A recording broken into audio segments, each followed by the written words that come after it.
Alhamdulillah wassalatu wassalamu ala rasulillah wa ala alihi wa sahbihi wa man wala amma ba'd faya ibadallah usi nafsi wa iyyakum bitaqwallahi faqad fazal muttaqun fala tamutunna illa wa antum muslimun faqala ta'ala ya ayyuhalladzina amanu taqullaha haqqa tuqatih ولا تموتن إلا وأنتم مسلمون اللهم تقبل منا إنك أنت السميع العليم وتب علينا إنك أنت التواب الرحيم اللهم تبنا إليك يا أرحم الراحمين فاغفر لنا ذنوبنا يا أرحم الراحمين واعف عنا سيئاتنا وكفر عنا سيئاتنا إنك على كل شيء قدير. Teman-teman sekalian, Bapak Ibu dan pemirsa Akhir TV dimanapun Anda berada, saya mengawali jumpa kita di malam ini dengan bermohon pada Allah Subhanahu wa Ta'ala, khusus untuk kita semua. Saya tadi ba'da Isya merenungkan satu hadis Nabi, mencoba mencari maknanya yang paling dekat. Nabi pernah menyampaikan satu kalimat yang ini sering dinukil sebagai pembukaan dari ta'lim di beberapa tempat, tercantum di Ibnu Majah nomor hadis 233. Rawinya sahabat Abu Darda radhiyallahu taala anhu, haddatsana qala Rasulullah sallallahu alaihi wasallam, man salaka tariqa yaltamisu fihi ilma sahhalallahu lahu tariqan ilal jannah wa innal malaikata la tad'u ajnihataha ridan li talibil ilmi.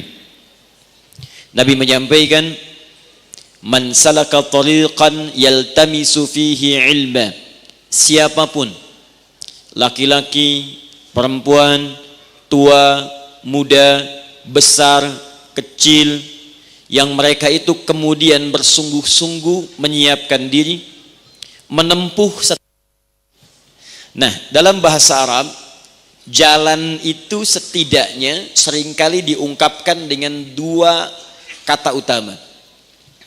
Satu, bila jalannya luas, tanpa hambatan, lancar, kemudian lebar pula, maka itu disebut dengan syari' namanya. Jamaknya syawari'. Syari'. Anda kalau haji atau umrah, ada tempat yang sangat populer namanya Syari' Sittin. Ya, Syari'. Saya tuliskan demikian. Jalannya lebar, nyaris tanpa hambatan, mudah dilalui, Syari'. Tapi kalau jalannya dia sempit, kadang berliku, tidak mudah dilalui, bisa jadi memang jalannya kecil, atau memang jalannya lebar, tapi karena kepadatan tertentu sulit untuk dilalui. Jalannya berliku, kadang berkelok, kadang celah-celahnya tidak mudah untuk dilalui. Maka ini secara mudah dilukiskan dalam bahasa Arab, itu dengan nama tariq namanya. Tariqun. Seperti ini.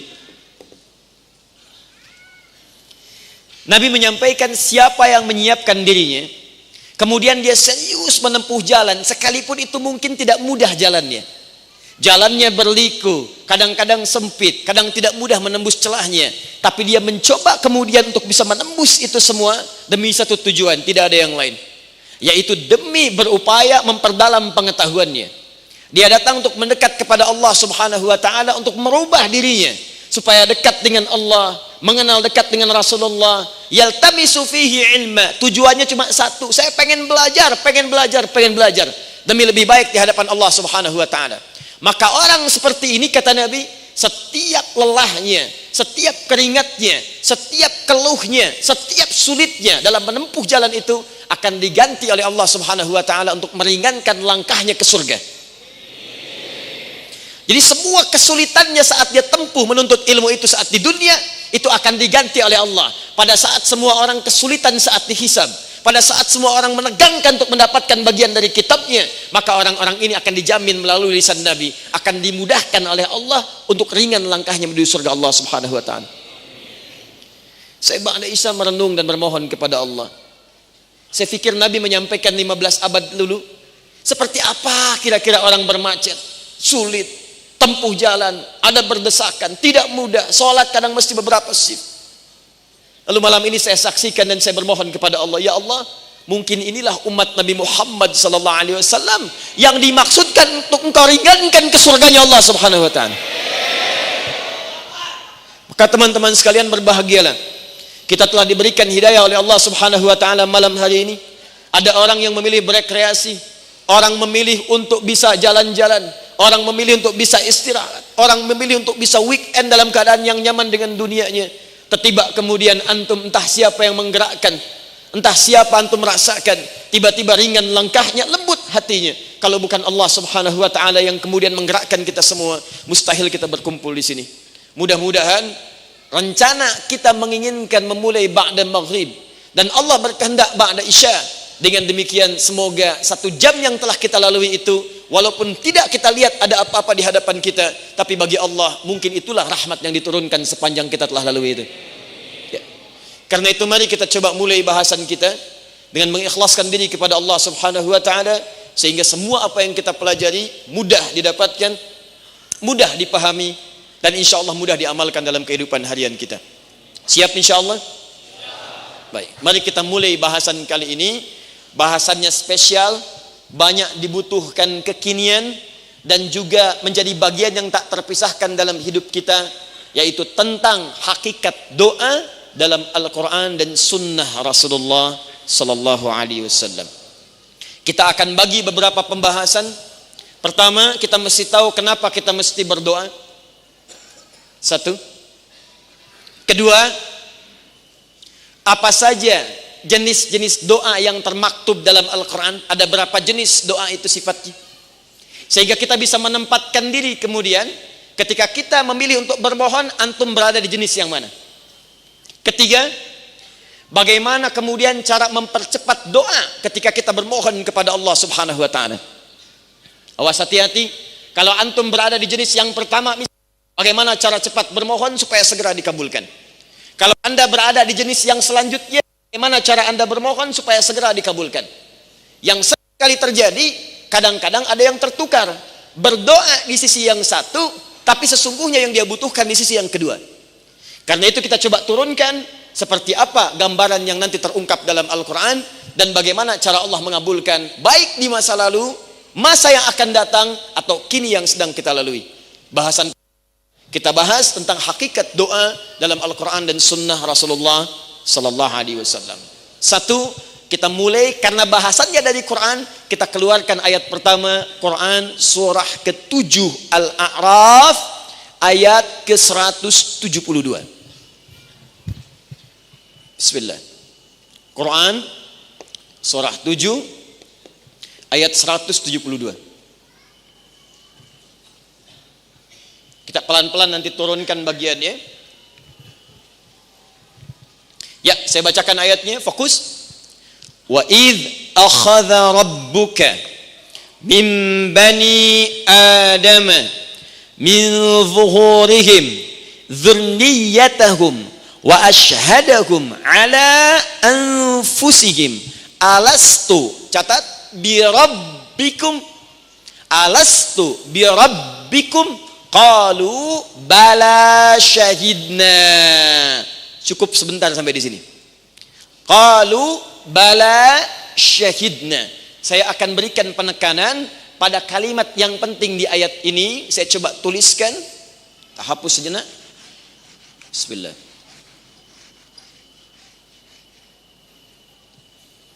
Perhatikan baik-baik.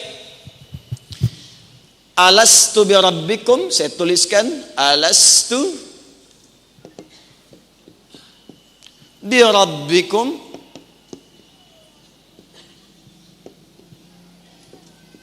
saya garisi, kemudian dijawab oleh kita semua, qalu bala syahidna.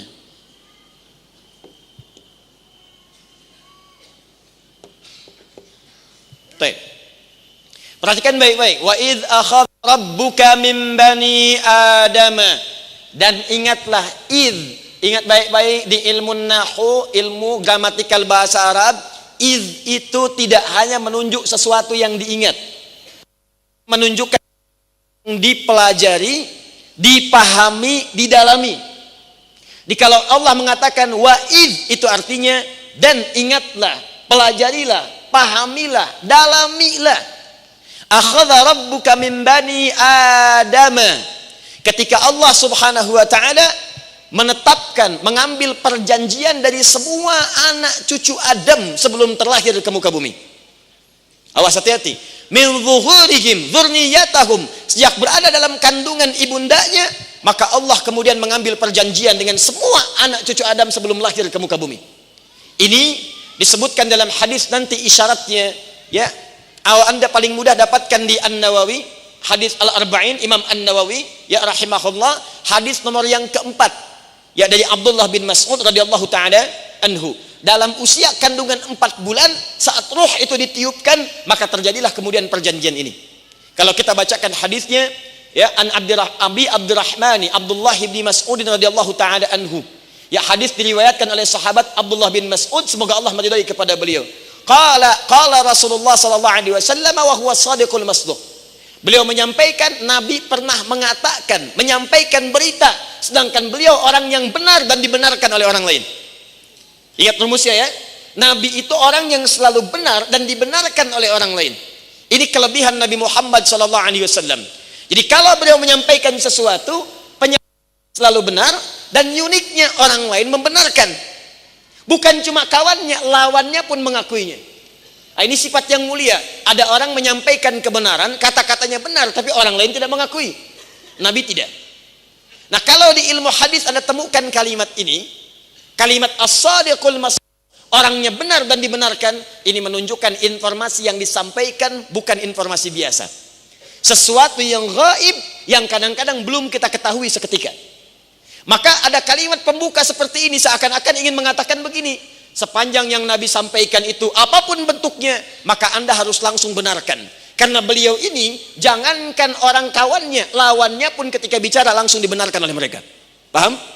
Jadi kalau Abu Lahab dan abu-abu yang lainnya itu membenarkan kalimat Nabi, maka kita yang beriman otomatis harus lebih daripada mereka. Di Abu Jahal itu sebetulnya mengakui Nabi itu orang jujur, orang benar. Cuman karena takut kedudukannya kemudian digantikan oleh Nabi, maka muncullah pengingkarannya kepada Nabi sallallahu alaihi wasallam. Jelas?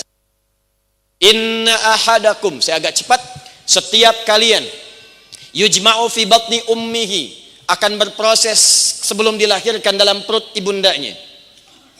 Maka yang pertama, perhatikan baik-baik, arba'ina yauman nutfah, 40 hari pertama dikandung di perut ibundanya, itu baru berbentuk nutfah, percampuran antara spermatozoa dengan ovum. Thumma yakunu mithla dzalika 'alaqah, 40 hari yang kedua berbentuk 'alaqah, zigot yang mulai menempel di dinding rahim. Thumma yakunu mithla dzalika mudghah, 40 hari yang ketiga usia 4 bulan, 120 hari, maka dia mulai berbentuk mudghah, daging keratan yang mulai ada bentuknya. Thumma yursalu ilaihil malak, maka usia 4 bulan itu diutuslah malaikat.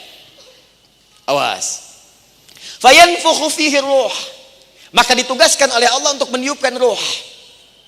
Karena itu usia 4 bulan seorang yang tengah mengandung, kemudian kandungan usia 4 bulan, maka itu, hati-hati, tolong catat betul, itu menandakan bahwa ruhnya telah tertanam dalam janinnya. Ruh sudah masuk. Nah, ketika ruh sudah masuk ini, wa yu'maru bikatsbi arba'in, maka diperintahkan untuk menetapkan 4 hal. 1, rizkinya. 2, ajalnya, batas hidupnya. 3, asaidun huwa am syaqiyun. 3, bahagia ia, atau 4, sengsara ia kemudian karena takdir yang ia kerjakan selama di bumi. Yang paling menarik, begitu ruh ditiupkan itulah kemudian Allah mengambil perjanjian dengan setiap hamba. Apa perjanjiannya? Ini yang paling kita soroti. Oh, siap. Yuk kita teruskan. Oh. Bayi aja paham, betul. Oh, berarti kita masih lebih paham. Ya, siap? Alastu bi rabbikum.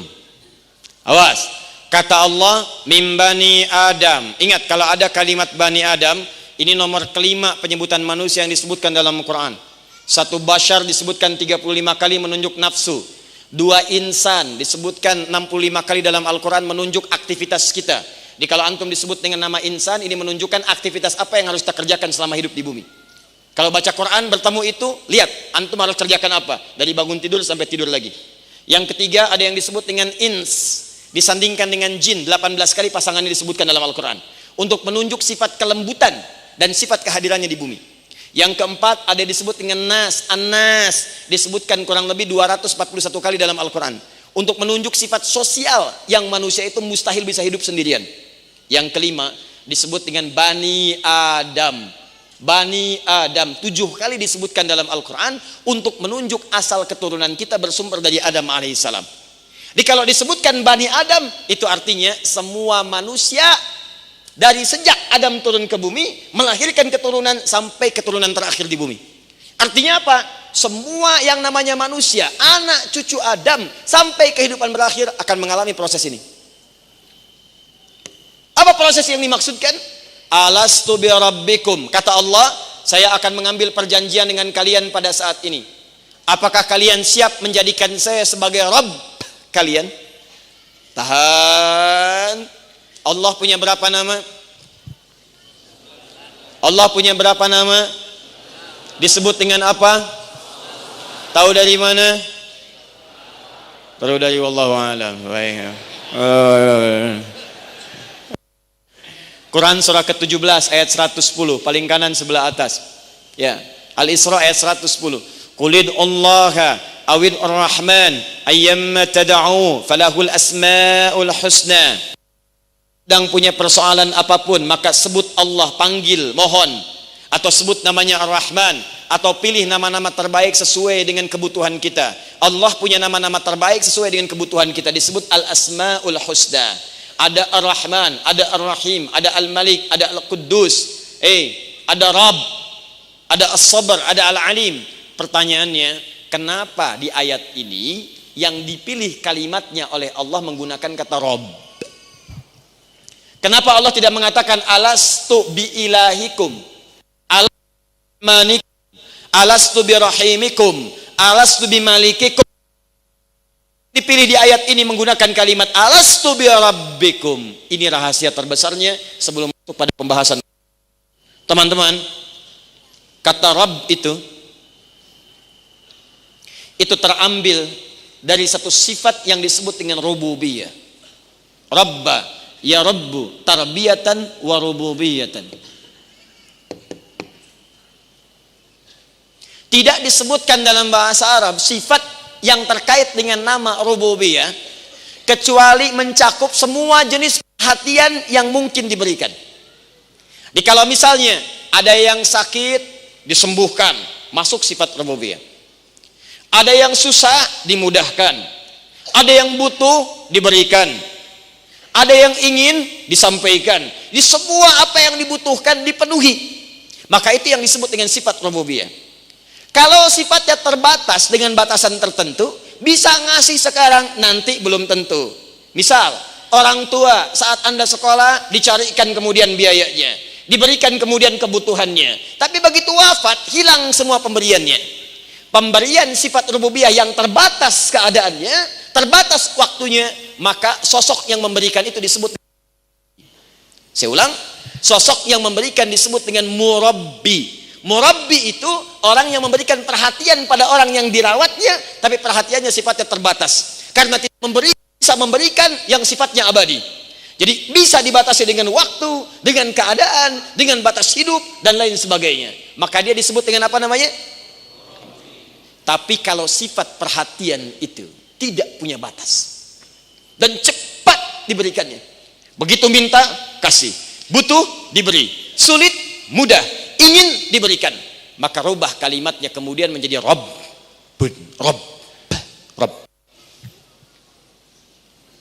Di sejak kita dalam kandungan ibunda kita, usia 4 bulan, ruh sudah masuk, Allah menyampaikan tawaran kepada kita untuk berkomitmen kepada Allah. Perhatikan kalimatnya. Alastu bi rabbikum, kata Allah, hei, apakah kamu siap menjadikan saya sebagai Tuhan yang kamu sembah? Dan dengan itu saya akan penuhi semua kebutuhanmu. Kalau kamu minta, saya beri.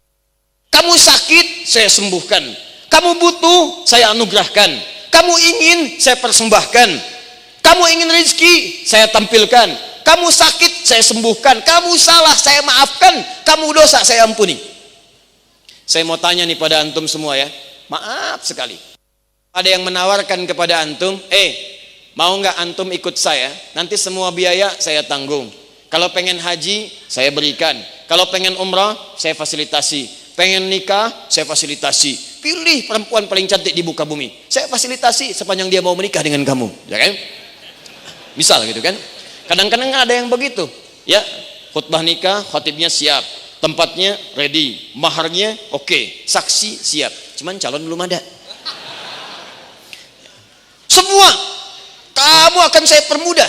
Kira-kira, maaf, ketika ditawarkan demikian, antum jawabannya apa? Menerima atau tidak? Terima. Menerimanya penuh dengan pertimbangan atau segera diterima tanpa alasan? Segera diterima. Baik, siap, saya terima. Maka dalam bahasa Arab, jika antum menerima sesuatu tanpa pertimbangan apapun lagi karena kenikmatannya, maka kalimatnya menggunakan kata bala. Bala. Awas, cuman sekali, bukan bala-bala, bala. Kalau antum sebutkan, iya, tapi masih mikir. Iya enggak ya? Iya, tapi masih ada pertimbangan. Direktur mengatakan, kamu kesini, karyawan, datang, siap, iya, naam. Naam, di lisannya mengatakan iya, di pikirannya baru tadi dipanggil, sekarang dipanggil lagi. Jika kalimatnya mengatakan iya, siap, tapi penuh dengan pertimbangan dan pikiran, maka kalimatnya bisa menggunakan naam atau hadir. Tapi kalau kata-katanya kalimatnya menggunakan siap, iya, kami kerjakan tanpa mikir lagi, maka rubah kalimatnya ke dalam bahasa yang baru, istilahnya bala. Maka kita katakan, ya Allah, siap tanpa pertimbangan lagi. Kami yakin, kami akan sembah Engkau sebagai Tuhan. Dan ya Allah, mohon nanti saat terlahir, kabulkan setiap kebutuhan yang kami dapatkan. Kalau kami butuh, kami akan minta. Kalau kami sakit, kami akan mohon disembuhkan. Kalau kami salah, kami akan mohon dimaafkan. Kalau kami berdosa, kami mohon diampuni, ya Allah. Itulah perjanjian kita. Maka kita katakan syahidna, kami bersyahadat. Untuk itulah Nabi mengatakan, kullu mauludin yuladu alal fitrah. Setiap yang terlahir itu sudah ada fitrah dalam dirinya, kecenderungan untuk mendekat kepada Allah Subhanahu wa taala. Nah, apa poin kaitan dengan pembahasan kita pada malam hari ini? Kaitan adalah nama ini akan terkait erat dengan saat kita membutuhkan sesuatu kala bermohon kepada Allah Subhanahu wa taala. Maka konsekuensinya satu, karena Allah mengatakan Rabbun, saya Rabb, saya akan bantu kamu, saya kabulkan apapun yang kamu mohonkan. Karena bahasanya saya penuhi semua yang kamu butuhkan, maka akan terjadi konsekuensinya kehidupan kita di bumi, kejadian-kejadian yang menuntut kita untuk bermohon kepada Allah Subhanahu wa taala. Kejadian ini Allah tetapkan untuk membuktikan bahwa janji Allah itu benar. Dan itu akan otomatis begitu antum butuh sesuatu, maka di lisan antum fitrahnya akan membimbing untuk memohon kepada Allah Subhanahu wa taala.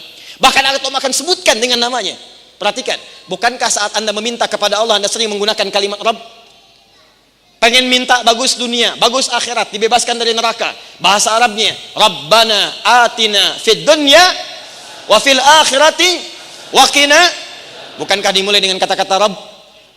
Ketika kita berbuat salah misalnya, kita ingin tobat, turun misalnya gambaran Quran surah ke-7 ayat 23. Rabbana zalamna an wa illam taghfir wa tarhamna lanakunanna minal.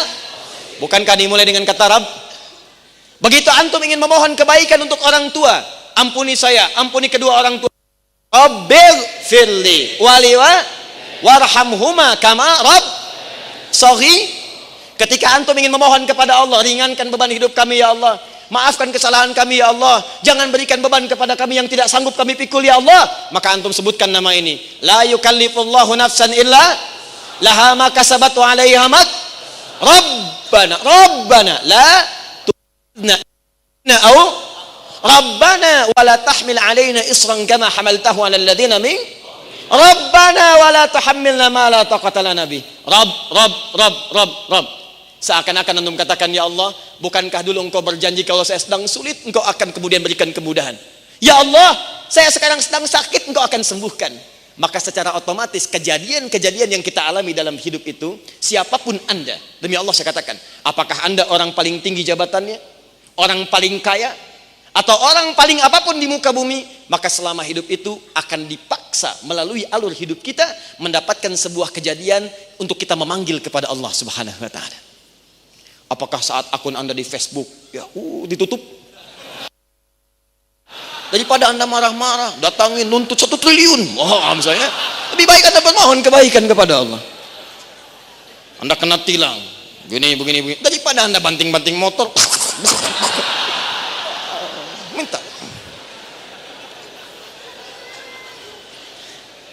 Karena kita pasti akan mengalami kejadian-kejadian yang lisan kita otomatis minta. Dan itu akan dipaksa itu. Pada akhirnya akan mengalami situasi itu. Bahkan sekalipun Anda di puncak yang tertinggi, pasti Anda akan butuh itu. Amin. Salah. Ini saya. Alihkan lagi. Gak apa-apa. Minta. Begitu kita kurang, minta lagi. Begitu keliru, arahkan pada yang benar. Begitu benar, kita kuatkan. Tidak ada masalah. Tapi poinnya adalah kita pasti akan melalui sebuah kejadian yang di situ kita akan memohon kepada Allah. Nah, permohonan itulah saat dipanjatkan kepada Allah, itu yang disebut dengan doa namanya. Doa. Permohonan yang dimintakan kepada Allah Subhanahu wa taala dalam suatu kejadian tertentu untuk bisa dikabulkan oleh Allah sebagai pembuktian dari janji Allah saat disampaikan sejak kita dalam kandungan. Jadi doa ini dibuat oleh Allah bukan sekadar ingin mengabulkan permintaan kita, tapi untuk menepati janji Allah. Saya berjanji sama kamu untuk membuktikan janji itu, maka kita menghadapi kehidupan dengan hidup itulah kemudian Allah buktikan janjinya. Nih, saat kamu dalam kandungan, saya berjanji kepadamu akan memudahkan hidupmu. Sekarang kamu punya masalah, saya buktikan janji saya. Sekarang saya tuntut dari itu semua, bagaimana dengan janjimu untuk menuhankan saya? Makanya ketika ada orang yang kemudian ditepati janjinya oleh Allah di bumi, tapi dia tidak menepati janjinya kepada Allah untuk menyembahnya, maka dia akan punya persoalan dengan Allah saat dia meninggalkan bumi ini. Paham sampai sini? Kalau sudah paham, sekarang kita masuk kepada inti bahasannya.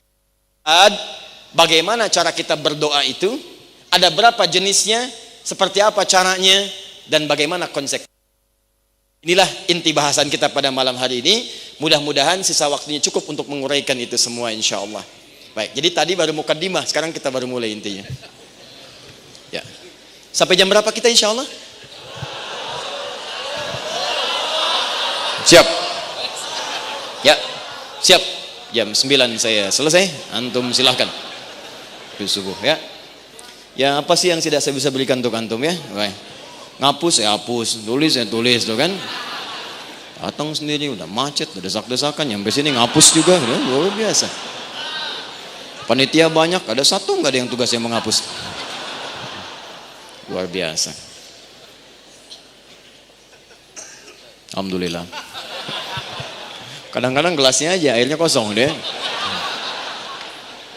Dah, yuk kita mulai. Fokus ya. Siap? Saya turunkan satu-satu. Ibu belakang kelihatan ini, Bu? Tidak. Memang tidak, belum saya tuliskan ya. Kalau ibu bisa lihat, ibu hebat tuh. Belum saya tulis, hebat. Ya. Mama zaman now, ya. Luar biasa. Baik. Sekarang nampak, Bu? Iya, belum, tidak ya. Baik. Yuk, satu. Kita turunkan jenisnya. Sebelum masuk ke kategori jenis, saya turunkan kaidah doa dulu dalam Al-Quran. Ini kaidahnya. Satu, kaidah. Dua, ragam atau jenisnya. Tiga, kemudian caranya. Yang keempat, kita ambil rahasia cepat untuk dikabulkannya. Ini sebetulnya rahasia nih, malam ini aja kita bahas. Ya. Yang kelima tidak usah lah, nanti malah ramai gitu ya. Sudah? Yuk kita mulai. Satu. Dimulai dengan Quran surah ke-2 Al-Baqarah ayat 186. Paling kiri sebelah bawah. Ini kita ambil Quran surah kedua ayat 186. Sebelumnya supaya bahasanya witir, ganjil, Saya tambah dengan 5 deh yang terakhir. 1, 2, 3, 4, 5. Konsekuensi orang yang tidak pernah mau berdoa. Konsekuensi orang anti doa. Yuk kita mulai. Wa idza sa'alaka ibadi anni fa inni qarib. Ujibu da'watad da'i idza da'an. Falyastajibu li wal yu'minu bi la'allahum yarshudun. Ini setidaknya sampai kepada 4 poin ayat ini mewakili. Saya coba potong di awalnya dulu untuk menerangkan bagian pertama. Perhatikan baik-baik kalimatnya. Wa idza sa'alaka ibadi, Muhammad, jika hambaku bertanya kepadamu, mencari-cari aku, ingin mendekat kepadaku. Lihat kaidahnya. Muhammad sallallahu alaihi wasallam, jika nanti ada hamba-hambaku bertanya kepadamu, ingin mendekat kepadaku, fa inni qarib, maka berikan harapan kepadanya dengan dalam, jangan dipersulit. Sampaikan kepadanya, jangan banyak mencari, karena Allah sudah dekat dengan kita. Ini secara psikologis jawaban begini itu memberikan ketenangan. Sama dengan tadi misalnya, antum datang ke pengajian, ada yang dari zuhur, ada yang dari asar, ada yang dekat maghrib. Ustadz belum sampai, sudah adzan maghrib, sholat belum datang juga. Bertanyalah antum ke panitia, sebetulnya di mana posisi ustadz? Apakah kanan atas, kiri bawah, agak tengah dikit, atau di mana? Kan? Maka panitia menjawab yang pertama misalnya, 1, panitia katakan, aduh belum ada info. 2, panitia menyebutkan, tenang aja Pak, udah dekat, gak usah difikirkan. Toh Bapak pikirkan juga tidak menjadikan ustadz ada di sini. Yang penting jangan difikirkan, sudah dekat. Kira-kira tenang mana? 1 apa 2? Jadi, udah. Saya banyak repot nih gara-gara begini nih. Dah. Yo nyambung dulu dah, ya. Yang itu belakangan, ya. Sudah. Taklim saat ini, taklim itu nomor 1. Ya, yang lainnya ya terus lah, ya. Dah, lihat sini. Maka ketika Anda katakan, tenang, Ustadz ada, gak usah banyak difikirkan, sudah dekat. Maka secara psikologis itu memberikan harapan kepada diri yang menenangkan. Tenang keadaan kita, oh sudah dekat. Beda ketika Anda mengatakan, aduh kayaknya susah nih. Wah kondisinya sulit, terjebak dengan macet. Sulit, gak tahu sampainya kapan. Maka setidaknya itu akan memberikan kegelisahan pada hati Anda. Makanya kaidah mengatakan, jika ada orang-orang yang konsultasi kepadamu Muhammad, yang datang kepada pewaris Nabi Muhammad itu para ulama. Wa innal ulama warathatul anbiya. Para ulama itu pewaris Nabi. Bisa datang ke Nabi Muhammad, datang ke ulama, datang ke ustadz, datang ke kiai, datang ke habib, datang ke guru. Mereka mengatakan, aku ingin mendekat kepada Allah. Maka sampaikan, jangan berbelit-belit, jangan dipersulit, jangan berikan kemudian kesulitan untuk mereka. Kata Allah, yakinkan pada dirimu sepandang engkau ingin mendekat, maka Allah telah dekat pada dirimu. Cuma pertanyaannya, biasanya kalau orang ingin mendekat kepada Allah, motifnya apa? Nah, motifnya pasti butuh. Dia pasti memohon. Dia pasti punya sesuatu yang ingin dipanjatkan kepada Allah Subhanahu wa taala. Makanya Allah yang maha tahu keadaan hati kita langsung menjawab sebelum kita menerangkan dengan jujur. Kata Allah, lihat kalimatnya, ujibu da'watad da'i idza da'a. Saya tahu pengen kamu mendekat kepada saya. Saya tahu kamu ingin mendekat kepada saya. Dan saya tahu apa yang kamu butuhkan. Tidak ada orang yang mendekat kepada saya kecuali bermohon kepada saya. Apa kata Allah? Sebelum kamu panjatkan, saya berikan kaidah untukmu. Untuk menepati janji saya saat kamu sebelum terlahir kamu ke bumi. Apa kaidahnya? Ujibu da'watad da'i idza da'an. Allahu akbar. Kalau kita paham bagian ayat ini aja, kita makin sayang dengan Allah itu.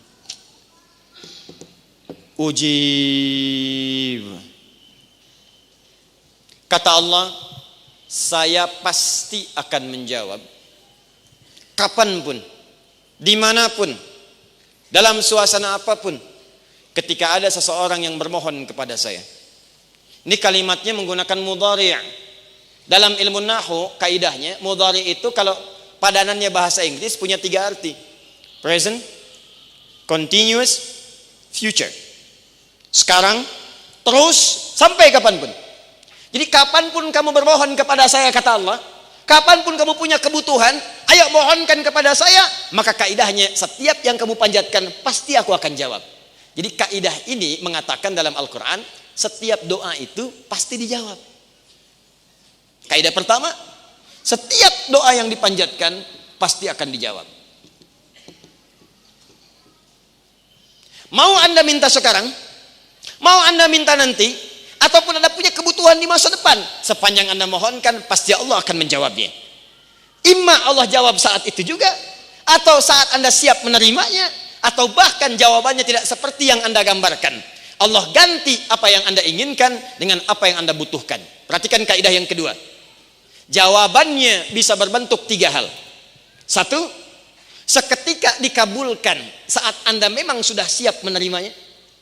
Ya Allah, ya Allah, hamba tiap hari sholat, ya Allah, hamba berusaha maksimal, tapi selama hidup ini hamba belum pernah berzakat. Beri kesempatan sebelum wafat, hamba ingin berzakat, ya Allah. Tidak banyak pun tidak ada masalah, 25 juta aja ya Allah hamba zakat. Bisa. Zakat kan 2,5%. Jadi kalau minta 25 juta berarti minta berapa? 25 juta. Cuman Allah maha baik, minta 25 juta dikasih 1 miliar. Psh, kasih zakat, zakat, zakat, zakat. Nih, kamu keluarkan ini, saya berikan tambahannya. Keluarkan oleh Anda. Ketika benar Anda membutuhkannya, maka turun jawaban seketika. Ada yang kedua, Anda minta sekarang, tapi menurut Allah kamu belum siap menerimanya. Bukan Anda nggak butuh, kebutuhan Anda itu nanti. Kalau diberikan sekarang, Anda belum siap. Contoh, kamu punya anak, usia baru 5 tahun. Tiba-tiba dia senang karena bapaknya hobi nonton motor, dia pun ngelihat. Begitu ngelihat, dulu bapaknya senang Rossi, sekarang dia senang Marquez. Sampai minta, "Bapak, Marquez senang ke Bandung, Bapak. Bapak pengen lihat, pengen lihat, pengen lihat." Begitu nyampe kemudian ke Transmall di sana, begitu lihat, kelihatan Marqueznya, "Tidak, Bapak. Papa, yang motor, Papa, yang motor, Pak, yang motor." Motornya nggak tanggung-tanggung, yang CBR itu 250. Begitu dilihat, pengen itu. Anak itu baru 5 tahun. Anda uangnya punya. Uangnya ada. Sanggup diberikan pada saat itu. Pertanyaan saya, dibelikan nggak? Tidak. Alasannya sederhana. Karena anak itu, maaf, belum siap untuk menunggangi motor yang dimaksudkan. Maka tunggu sampai masanya, baru dia mendapatkan bagiannya. Kadang-kadang, antum memohon kepada Allah, sebetulnya dikabulkan. Cuman dipandang saat ini belum siap. Diberikanlah kemudian di masa ketika antum siap. Ini yang kadang-kadang kita nggak sadar, begitu dikabulkan kita nggak sadar bahwa ini itu doa kita yang dulu. Antum kenal Nabi Ibrahim? Oh, aneh malam ini nih. Udah ibu-ibunya bisa melihat sebelum ditulis. Ada yang kenal Nabi Ibrahim sebelah sana lagi. Nggak sia-sia saya terlambat. Ada yang kenal Nabi Ibrahim. Ini lihat nih. Tadi saya baca dalam sholat. Antum buka dah Quran surah kedua Al-Baqarah ayat 129 paling kiri sebelah atas. Quran surah kedua ayat 129. Rabbana wab'ats fihim rasulan minhum yatlu alaihim ayatika wa yu'allimuhumul kitab wal hikmah wa yuzakkihim innaka antal azizul hakim. Ibrahim dengan Nabi Ismail alaihi wassalam, dua-duanya sangat dekat dengan Allah. Yang satu gelarnya Khalilullah, saking dekatnya dengan Allah. Yang kedua gelarnya Zabihullah, saking disayangnya oleh Allah. Gelarnya Nabi Ibrahim Abul Anbiya, demikian Nabi Ismail menurunkan keturunan-keturunan ke bawahnya Nabi semuanya. Dari Sayyidah Sarah melahirkan Ishak, dari Ishak melahirkan Yakub, dari Yakub turun Yusuf. Yusuf nanti turun ke bawah ada Musa, Daud, Sulaiman, sampai ada keturunan ke Imran, menikah dengan Hannah, melahirkan Maryam, dari Maryam turun Isa, garis kanannya kemudian Nabi Zakaria. Ada semuanya orang-orang baik. Garis kirinya dari Sayyidah Hajar, istri yang keduanya, melahirkan Maryam, melahirkan Ismail. Dari Ismail turun Nabi Muhammad sallallahu alaihi wasallam, keturunan ke-29-nya. Muhammad sallallahu alaihi wasallam bin Abdullah bin Abdul Muttalib bin Hashim bin Abdul Manaf bin Qusay bin Murrah bin Kilab bin Ka'ab bin Ghalib bin Fihr bin Malik bin Nadar bin Kinana bin Khuzaimah bin Mudrika bin Ilyas alaihi salam bin Nizar bin Mudar bin Ma'ad bin Adnan bin Adri bin Muqawwam bin Nahur bin Tarih bin Ya'rub bin Yasjub bin Nabit bin Ismail alaihi salam, keturunan ke-29. Ayo ulangi.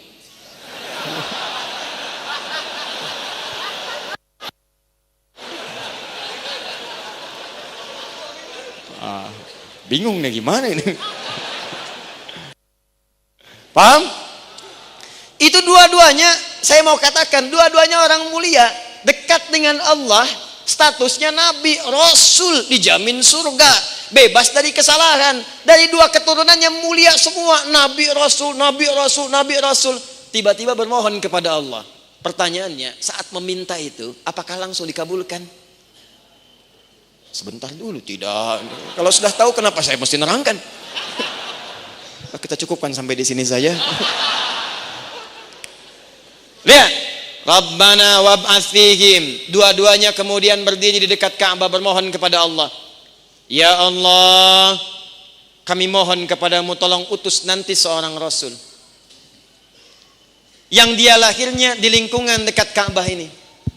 Rabbana wab'ats fihim rasulan minhum. Ya Allah, mohon nanti utus seorang rasul yang lahirnya di dekat area Ka'bah ini, di lingkungan orang sekitar sini. Atslu alaihim ayatika, membawa 4 misi. Menyampaikan ayat-ayatmu, wahyu. Wa yu'allimuhumul kitab, ngajarkan arti dari wahyu itu. 3, wal hikmah, menerangkan esensinya, fungsi maknanya. 4, wa yuzakkihim, membimbing umatnya untuk berperilaku mulia. Pertanyaan terbesarnya, keduanya bermohon kepada Allah, mohon utus seorang rasul yang lahirnya di dekat Ka'bah. Pertanyaan saya sering sampaikan kalimat ini. Silahkan antum cek dalam rangkaian sejarah sampai dengan kekinian. Antum temukan dari Nabi Adam sampai Nabi Muhammad sallallahu alaihi wasallam. Pertanyaan saya, siapa rasul yang lahir di sekitaran Ka'bah? Anda tidak akan temukan kecuali satu sosok yang paling mulia. Karena rasul ini paling mulia, tugasnya paling hebat, pribadinya mulia, maka dia akan dipilih oleh Allah lahir di tempat yang paling mulia di bumi. Di antara sekian nabi dari Adam sampai rasul yang terakhir, Nabi Adam, rasulnya Nuh, rasul pertama, sampai yang terakhir hanya ada satu sosok. Karena sosok ini paling mulia, misinya paling besar, paling agung, maka dia mesti lahir di tempat yang bukan biasa, tempat yang paling mulia di bumi. Apa itu? Dekat Ka'bah. Siapakah rasul itu? Cuma satu, Muhammad sallallahu alaihi wasallam. Nanti insya Allah saya bermohon kepada Allah, insya Allah yang belum menunaikan haji atau umrah, insya Allah dipercepat untuk berangkat ke sana. Ya, insya Allah. Dan tidak cukup dengan amin, nabung. Ya, siap-siap. Nah, nanti ini sering saya ilustrasikan nih. Nanti begitu antum sampai itu di Mekah, antum lihat. Kalau nggak percaya coba cek. Nggak ada nabi lain yang lahir dekat Ka'bah kecuali Nabi Muhammad. Di mana posisinya Ustadz? Sampai sekarang masih ada letaknya. Dan itu disepakati oleh para ahli sejarah. Turun antum misalnya di Jeddah atau lewat Madinah, terus naik bis sampai dengan hotelnya misalnya dekat area Masjid Al-Haram, maka ambil patokan Grand Zamzam. Grand Zamzam kelihatan jamnya besar dari atas. Maka dari situ antum tarik garis lurus, nyebrang lurus jalan maksudnya. Sampingnya Sofwa, sampingnya lagi ada jalan. Dari jalan itu kadang kumpul burung-burung. Sampingnya lagi Istana Raja. Nyebrang lurus, langsung Masjidil Haram, pintu pertama. Pintu pertama King Abdul Aziz. Belok ke sebelah kanan, jangan masuk ke situ. Belok kanan, dari kanan itu antum ketika belok kanan, di situ antum akan temukan depannya persis pintu 26, Gate Ismail. Tandanya apa? Gampang. Depannya di bawah Istana Raja ada pos security. Yang jaga satu orang, polisi warna coklat, CCTV-nya ngadep ke sebelah sini. Dulu yang coklat, sekarang ganti pakai putih ngadep ke sini. Antum lurus terus. Pintu 27 di sini ada babun Nabi, ada bab Ali ke sini. Geser terus lurus sampai sini ada kipas angin. Hitung sampai ujung kipas angin. Saya hitung betul, saya serius. Ya. Sampai sini, ya. Kemudian antum lewati yang ada jembatan ke masjid. Tadinya ada tiang lampu di sini tempat Abu Jahal dulu menetap. Ya, sebelah sini. Abu yang lain gak usah kita pikirin. Terus sampai kemudian di sini ada Babus Salam. Babus Salam. Babu Salam itu pintu yang disunahkan kita masuk lewat situ untuk menunaikan tauaf. Anda turun lewat situ, kalau memungkinkan turun ke situ, antum akan lurus berhadapan dengan Bukit Sofa, tembus ke Hajar Aswad. Jadi nggak muter-muter lagi. Ya, jalannya ada dua. Jalan sebelah kiri itu menggunakan eskalator. Eskalatornya dibagi dua. Sebelah kiri itu untuk naik ke atas dari bawah. Di situ sampingnya ada kursi warna merah yang jaga seorang yang gemuk, kemudian menggunakan jubah warna putih. Sampingnya lagi untuk turun ke bawah, sampingnya lagi tangga yang tidak menggunakan eskalator. Jadi antum tinggal pilih ke bawah. Tarik garis lurus lewat situ. Begitu tarik garis lurus sekitar 100 meter, maka antum akan temukan bangunan warna krem. Tertulis Maktabah Makkah Al-Mukarramah. Perpustakaan Mekah, perpustakaan Mekah. Maka disitulah kemudian antum akan temukan itu tempat yang sekarang disamarkan menjadi perpustakaan. Itulah tempat kelahiran Nabi SAW. Di sampingnya tempat ngambil air Zam-Zam, langsung menggunakan keran. Kerannya pakai selang. Jadi kalau antum ingin ngambil air Zam-Zam dengan volume yang banyak, jangan ngambil di tempat-tempat orang bagian minum. Antum bawa jerigen, orang udah nungguin pakai jerigen begini, gitu kan? Orang susah mau minum, pindah ke tempat ini, bebas. Nggak ada jerigennya. Samping ini ada orang Taif jualan jerigen. Jerigen kecil harganya 5 real, jerigen besar harganya 10 real. Sekarang naik 5 real, jadi 15 real. Nah, ini tempat lainnya Nabi. Dan di situ ada tandanya, ada penjelasannya. Nah, kadang-kala banyak orang yang keliru. Apa kelirunya? Maaf, saking cintanya dengan Nabi, karena tanpa ilmu jadi salah ibadahnya. Kiblatnya jelas sebelah sini, sholat menghadap ke sini. Ada yang sholat, ada yang mengeluarkan baju, ada yang nempel-nempel ke tembok. Akhirnya dibuatlah pengumuman di samping tembok itu. Ada tulisan, ada yang ruku, ada yang sujud, dicoret begini. Tek, ada tulisan di sampingnya. Jangan lakukan ini tidak dibenarkan dalam syariat. Kiblatnya ada di belakang. Kalau sholat, menghadaplah ke arah kiblat ke Ka'bah. Ditulis kemudian pakai bahasa Arab, pakai bahasa Inggris, pakai bahasa Urdu, pakai bahasa Indonesia. Artinya ada orang Indonesia juga yang salah pada saat itu. Ya. Kalau tidak, mustahil kemudian ditulis dengan bahasa Indonesia. Baik. Jelas?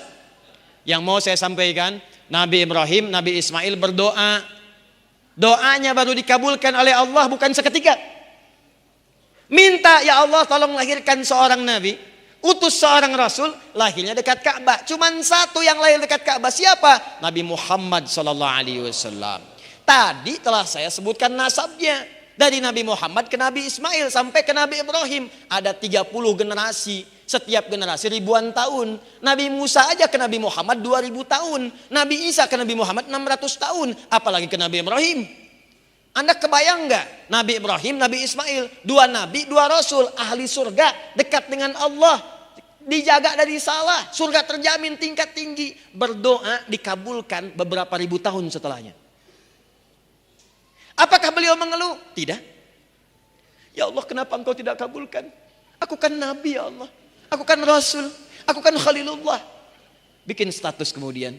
Nabi pun tidak dikabulkan. Tidak.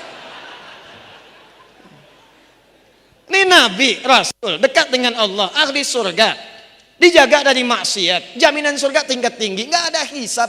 Berdoa. Belum dikabulkan saat itu. Sampai wafat belum terkabul. Baru ribuan tahun dikabulkan. Nggak pernah mengeluh. Antum siapa? Nabi bukan, Rasul bukan, surga belum jelas, amalan berantakan, hisab menegangkan, baru dikasih persoalan sedikit dan antum masih hidup, masih mengeluh. Ya Allah, kenapa belum dikabulkan juga? Padahal sudah saya tuntut 1 triliun.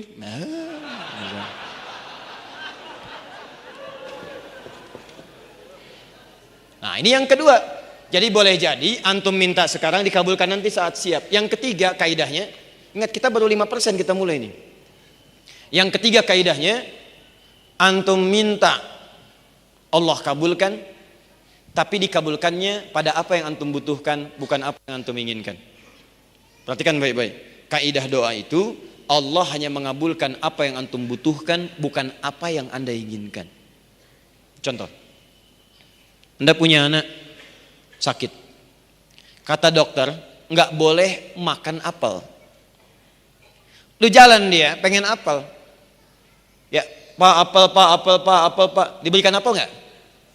Tidak. Lalu Anda berikan jeruk, karena jeruk menurut dokter itu lebih bagus, mempercepat kesembuhannya dan sebagainya. Begitu jeruk yang dibutuhkan padahal Anda inginnya apel, sesungguhnya itulah yang dibutuhkan oleh Anda. Inginnya apel, tapi diberikannya jeruk. Kenapa jeruk yang diberikan? Karena itu yang Anda butuhkan, apel cuma apa yang Anda inginkan. Allah memberi apa yang Anda butuhkan, bukan apa yang Anda inginkan. Pak, kenapa dibelikan jeruk? Saya kan pengennya apel. Nah, ini jeruk rasa apel. Kadang-kadang baru sadarnya belakangan. Pengennya ke ITB, tiba-tiba masuknya ke Unpad. Pengennya ke Unpad, tiba-tiba masuk ke IPB. Pengen IPB, tiba-tiba masuk UIN. Pengen UIN, tiba-tiba masuk IAIN. Ya, ketika antum mengharapkan sesuatu beda UIN dengan IAIN itu lain. Ya, walaupun senyawanya itu sama turunannya, tapi konsentrasinya dan statusnya itu berbeda. Jadi begitu antum masuk kepada sesuatu yang antum dapatkan, sesungguhnya Allah sedang mengarahkan takdir yang terbaik untuk masa depan antum.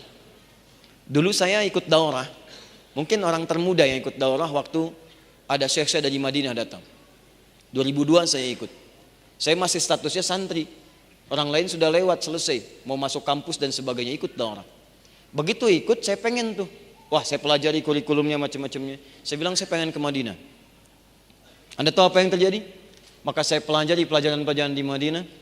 Saya keluarkan kurikulumnya, saya bahas. Begitu saya lulus dari pesantren, langsung diberikan rekomendasi bahkan tanda tangan dari seorang tokoh yang dipercaya di Timur Tengah. Syariatnya menurut manusia, kalau tanda tangannya kemudian diberikan, selesai, itu nggak usah banyak dilihat yang lainnya, diterima selesai. Manusia berkehendak sesuatu, Allah memiliki kehendak yang lainnya. Begitu Allah memiliki kehendak, maka ikutkan kehendak antum kepada kehendak Allah. Adi Hidayat pengennya ke Madinah, tiba-tiba dikabulkan oleh Allah masuk ke Madinah Ciputat. Kenapa? Terjadi bom Bali, duar meledak. Maka ditutup peluang beasiswa pada saat itu, ditutup semuanya, tidak ada yang berangkat. Maka harap-harap datang ke Madinah Al-Munawwarah, tiba-tiba ke Madinah Al-Ciputat. Nyangkut kemudian di situ, belajar 2 tahun. Masuk Fakultas Dirasat Islamiyah wal Arabiyah, belajar bahasa Arab, dosen-dosen bahasa Arab, ada yang dari MUI, pakai bahasa Arab, menggali hukum macam-macam. Tiba-tiba tahun kedua ada telepon. Singkatnya, bisa nggak ke Libya? Bisa. Berangkat kita ke sana. Begitu berangkat jatuh cinta dengan keadaannya. Itu yang kita butuhkan, perpustakaannya lengkap, tempatnya strategis. Ya kita belajar dengan baik, guru-guru ada talaki, ada macam-macam. Harap-harap ke Madinah, tiba-tiba berangkat pun ke Libya. Ternyata dari Libya itu dekat dengan Mesir. Tahun pertama liburan ke Mesir, belajar pada Syekh Azhar. Tiba-tiba dari situ dekat lagi ke Tunis, Allah arahkan ke Tunisia. Dari situ ke tempat lain lagi. Puncaknya, harap-harap yang dulu pengen diharapkan dikirimkanlah kemudian ke Saudi, ke Ummul Qura'nya. Lihat kampusnya, lihat pelajarannya, datang itunya, dicatat kita lihat dan sebagainya. Datang ke Madinah, kita dapatkan lagi dan macam-macamnya. Kita berharap mendapatkan satu bagian, Allah berikan banyak bagian. Kalau pada saat itu saya langsung ke tempat yang saya harapkan, maka dipastikan saya hanya akan mengetahui satu madhab saja. Walaupun kita mengetahui membaca yang lainnya, tapi kecenderungan akan terbatas pada satu titik. Dan sulit menemukan tempat lain. Belum tentu saya bisa ke Libya, ke Tunis dan sebagainya. Tapi kita ikutkan pada keinginan Allah Subhanahu wa ta'ala, Allah perjalankan ke berbagai tempat yang dengan itu mematangkan keilmuan kita. Jikalau Anda memohon kepada Allah, tiba-tiba dikabulkan dengan kondisi yang lain, maka kaidahnya ikutkan keinginan Anda pada keinginan Allah, maka disitulah Anda mendapatkan hikmah yang terbaik. Paham? Ini baru kaidah. Sekarang pertanyaannya, Ustadz, kaidah pertama, setiap doa akan dikabulkan, baik langsung, kemudian ditangguhkan sampai dengan siap, atau yang ketiga diganti dari apa yang diinginkan dengan apa yang dibutuhkan. Pertanyaannya, Ustadz, bagaimana cara berdoa itu? Ada berapa jenisnya? Supaya saya tidak salah doa, maka Allah lukiskan dengan satu kata saja. Wa idza sa'alaka ibadi. Ibadi. Kata Allah, yang berdoa kepada saya itu cuma satu golongan. Yang golongan ini nanti oleh Al-Quran dibagi kepada 2 bagian. Apa nama golongan itu? Ibadi.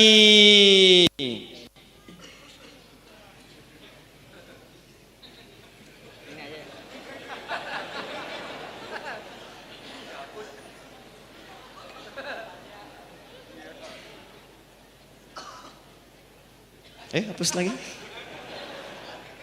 Masih kurang? Ya, alhamdulillah. Terima kasih banyak, Mas. Jazakallah. Semoga Allah muliakan antum. Walaupun salah ngapusnya ini.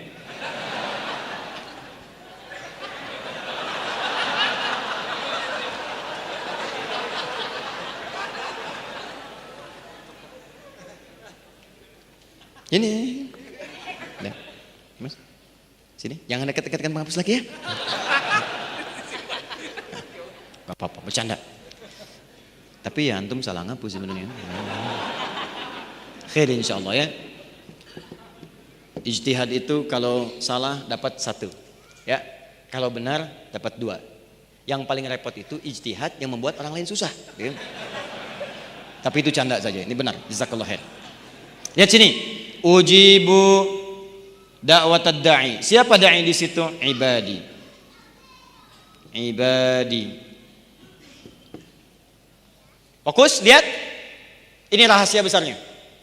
Kata Allah, yang nanti akan berdoa kepada saya, mencari saya, minta sesuatu kepada saya, itu ibadi, hamba-hambaku. Nah, secara singkat kalimat ibad ini dalam Quran dibagi 2 bagian. 1, ada hamba Allah yang soleh. Soleh.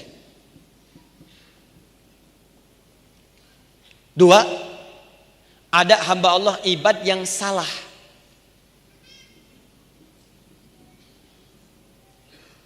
Sedikit bedanya. Mirip Upin Ipin. Cuma 1 huruf. Soleh dan salah.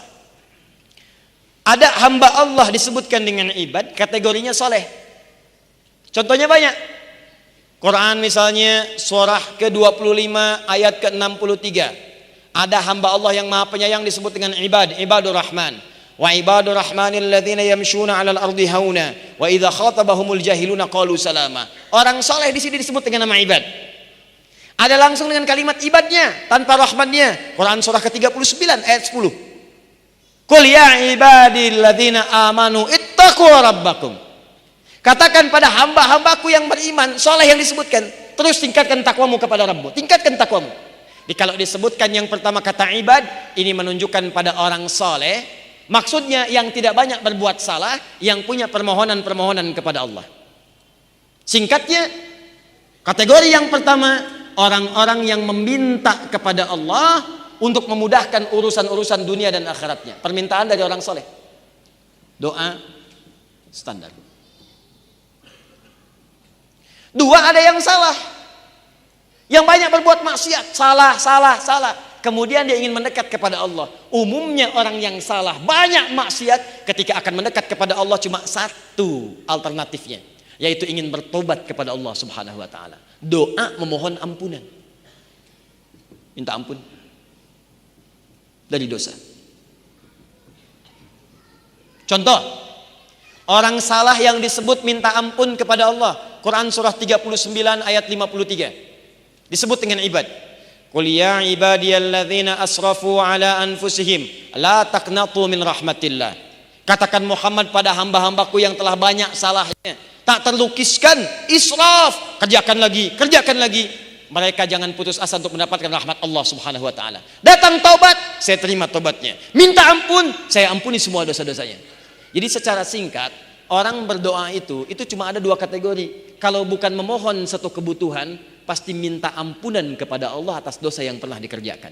Jelas? Baik. 2. Yang ini? Kalau khair. Pelan-pelan. Nah, sekarang tinggal antum menempatkan diri ada di posisi mana di antara 2 ini. Apakah antum termasuk orang yang minta untuk dimudahkan kebutuhan hidupnya? Di rumah tangga ada persoalan, minta kemudahan. Di kantor ada pekerjaan sulit, minta kemudahan. Ingin menata hidup, masuk ke jenjang pernikahan, minta kemudahan kepada Allah, kemudahan. Ingin urusan-urusan akhiratnya masuk surga, minta kepada Allah dilancarkan. Di semua permintaan-permintaan yang tadi itu dimasukkan dalam golongan yang pertama. 1, sakit minta sembuh, urusan sulit minta mudah, setelah menikah pengen punya keturunan, setelah bekerja ingin punya harta benda yang cukup nyaman untuk hidup di dunia. 1, dibawa ke akhirat masuk surga, surganya Firdaus, golongan 1.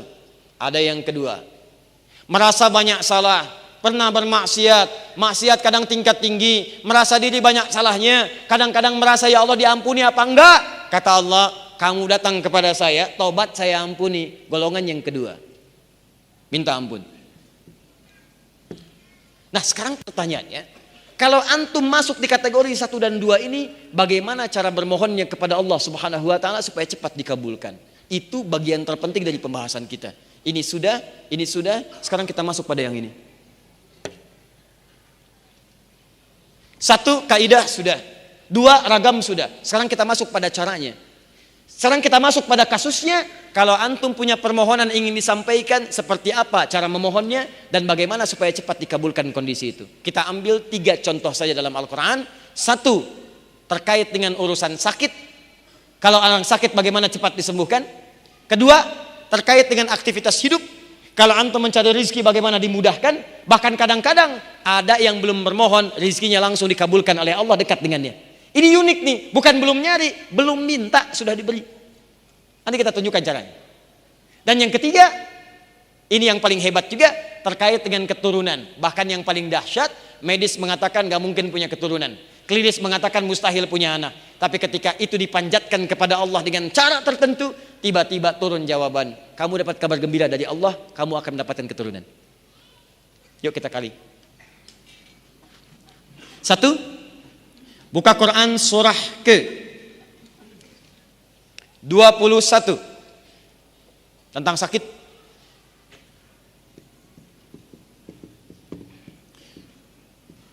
Ayat ke 83 sampai 84. 2, tentang rizki yang mudah. Buka Quran surah ke 3 ayat 35 sampai 37. Ibu fokus, ini bahkan bisa dimulai dari sejak kandungan, Bu. Bahkan sejak lahir anaknya rizkinya langsung diberikan kemudahan oleh Allah. Di orang tuanya nggak susah. Di begitu anaknya itu berproses, semua rizkinya diperhatikan oleh Allah dan orang tua tidak kesulitan untuk memberikannya. 3, agak cepat. Buka Quran untuk urusan keturunan. Surah ke 19 ayat 3 teruskan sampai ayat 15-nya. Amalannya di Quran surah ke 3 ayat 38 sampai 39. Tambahannya di Quran surah ke 21 ayat 89 sampai 90.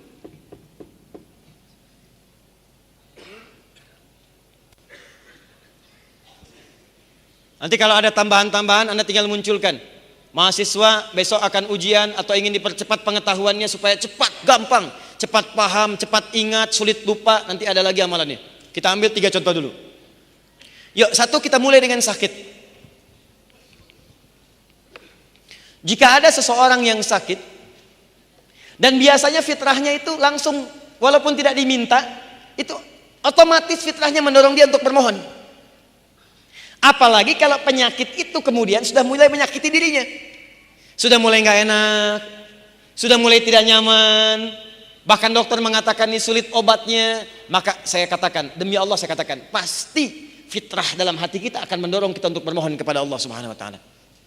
Dan itu memang sudah takdir Allah menjalankan kita untuk menyebut namanya, untuk membuktikan kepada kita, hei, saya pernah berjanji kepadamu, kalau kamu sakit saya sembuhkan. Saya berjanji kepadamu kalau kamu butuh saya berikan. Sekarang kamu minta kepada saya pun akan berikan apa yang pernah saya janjikan. Maka diberilah contoh oleh Allah langsung dalam Al-Quran yang Anda mungkin tidak akan bisa mengelaknya lagi.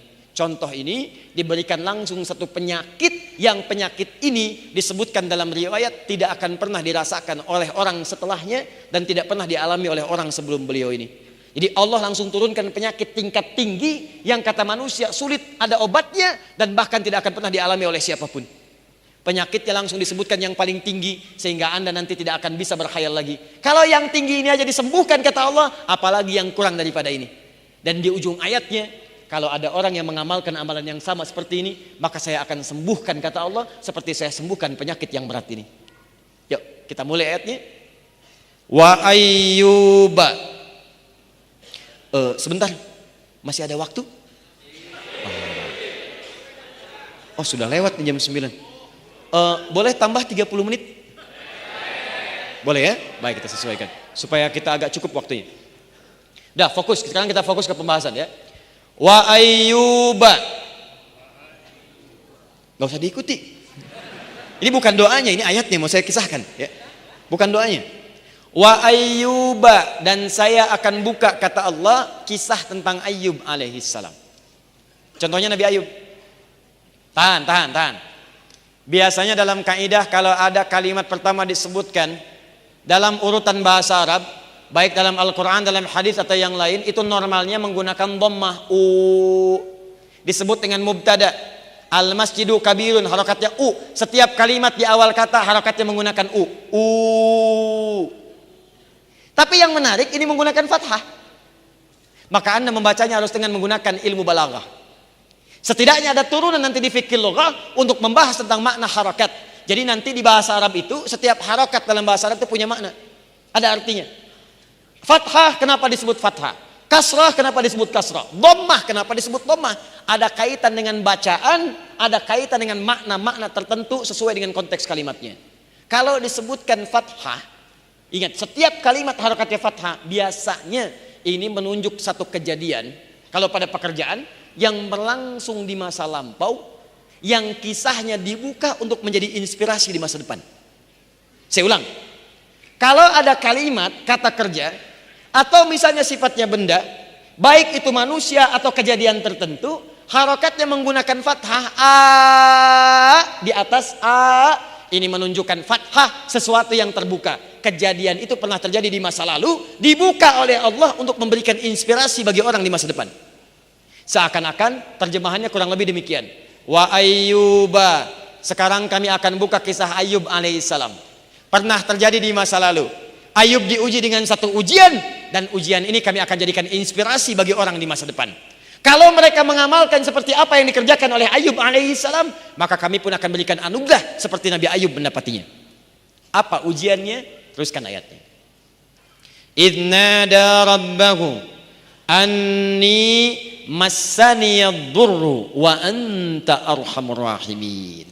Yuk kita mulai rahasia terbesarnya. Saya hapus ini dulu. Yuk rahasia cepatnya.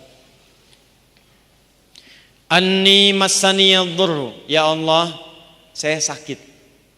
Jadi Nabi Ayyub itu di ayat ini dilukiskan diuji dengan penyakit.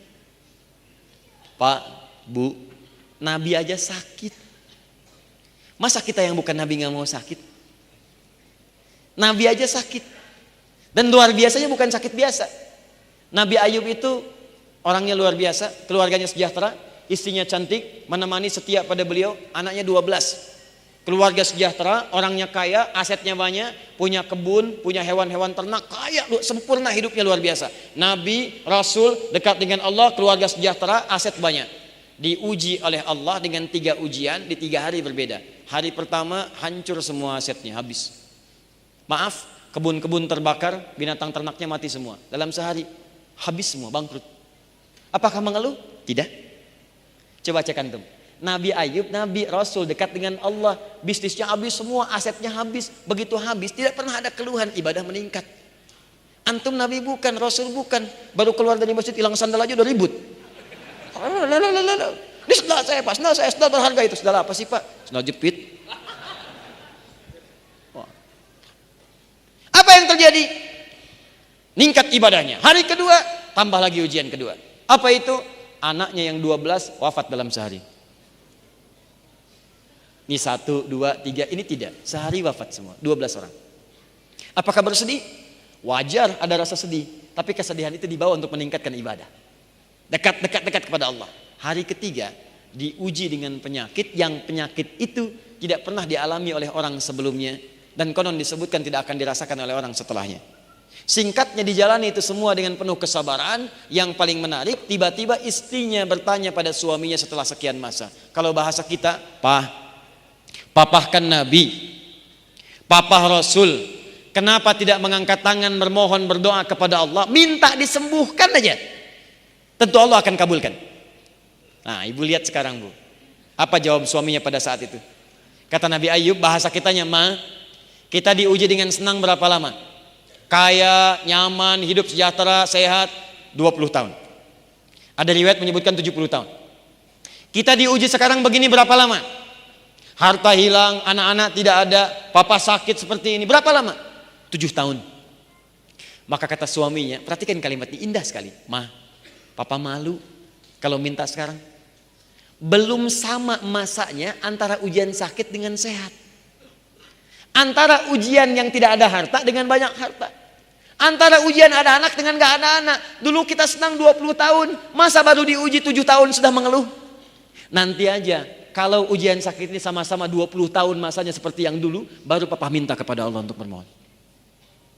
Ini prinsip dalam hidup. Kalimat ini dibaca dengan sangat jeli oleh sahabat Nabi Sayyidina Ali bin Abi Thalib radhiyallahu ta'ala anhu. Kata beliau, inilah prinsip hidup yang standar antara sabar dengan syukur. Jadi kalau sedang banyak harta, supaya tidak terlampau berlebihan, tidak banyak stres, antum syukuri itu. Jadi kalau sedang naik, gunakan syukur. Kalau sedang turun, gunakan sabar. Kalau antum berada di tengah-tengah, nikmat hidupnya. Di begitu naik, tidak menjadi beban, santai, tidak banyak gelisah, gunakan kaidah syukur. Begitu sedang diuji, gunakan kaidah sabar. Kalau antum tempatkan di tengah-tengah, maka tidak ada bedanya antara ada dan tidak ada. Dua-duanya nikmat. Coba deh ibu dan bapak terapkan di rumah tangga aja, syukur dan sabar, itu enak. Pernah ada 2 orang berumah tangga di masa lalu, ini kisah nyata, salafus saleh. Berumah tangga, sering bercanda, candanya tuh indah. Istrinya qadarullah cantik, luar biasa cantik. Jauh dari isi antum sekarang. Suaminya biasa-biasa, jauh dari suami ibu sekarang.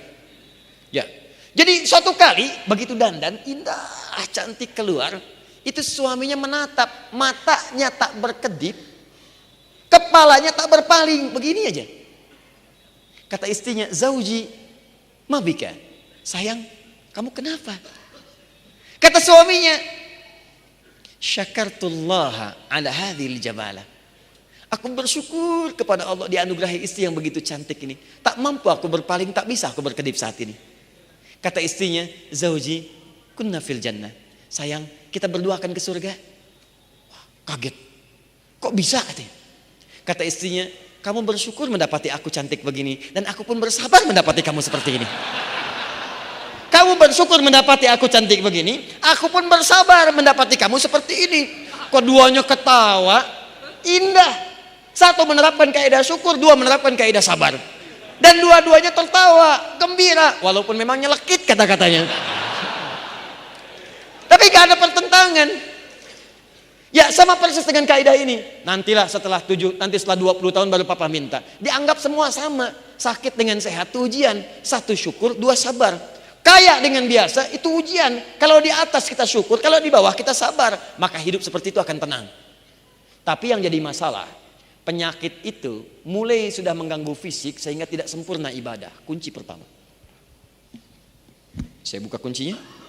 1. Penyakit ini sudah mulai melukai fisik dan mengganggu kesempurnaan ibadah. Jadi yang menyerang itu bukan penyakit biasa lagi. Ke tangan sudah nggak bersempurna gerak, ke kaki sudah melukai, ke kepala mulai terasa, sehingga ketika akan ibadah rasanya ini kurang sempurna ibadah ini. Dalam bahasa Arab, sesuatu yang sudah berpengaruh kepada fisik dan sifatnya sudah mulai terasa bahkan melukai, itu disebut dengan durrun namanya. Dur. Jamaknya disebut dengan darra. Kalau biasa-biasa memang menimpa, teralami, tapi kita masih merasakan biasa. Sholat lancar, aktivitas nyaman, pusing dikit-dikit, keseleo yang tidak banyak pengaruh, maka orang Arab mengatakan ba'sun, jamaknya ba'sa. Ba's. Mau datang ke kajian hujan rintik-rintik, bisa Anda lewati, gampang ini, kena juga nggak apa-apa, nggak terlampau basah, lewat. Kata orang, hujan nazil matar, kata antum la ba's. Orang Arab mengatakan la ba'sa, gak ada masalah, ringan. Orang Indonesia gak usah panjang-panjang, labas. La ba'sa, labas, lewat. Masuk. Nah biasanya kalau orang masih standar-standar, jarang-jarang berangkat, baru pertama kali diuji dulu begini. Allah gak akan langsung naikkan pada tingkat tinggi. Sehingga dengan demikian nanti ada tahapan-tahapan mengalami ujian. Begitu antum lulus, hebat. Kalau kurang lulus, diuji lagi supaya mantap. Papa mah mau berangkat ke pengajian, bagus. Begitu mau berangkat, hujan. Hujannya rintik-rintik.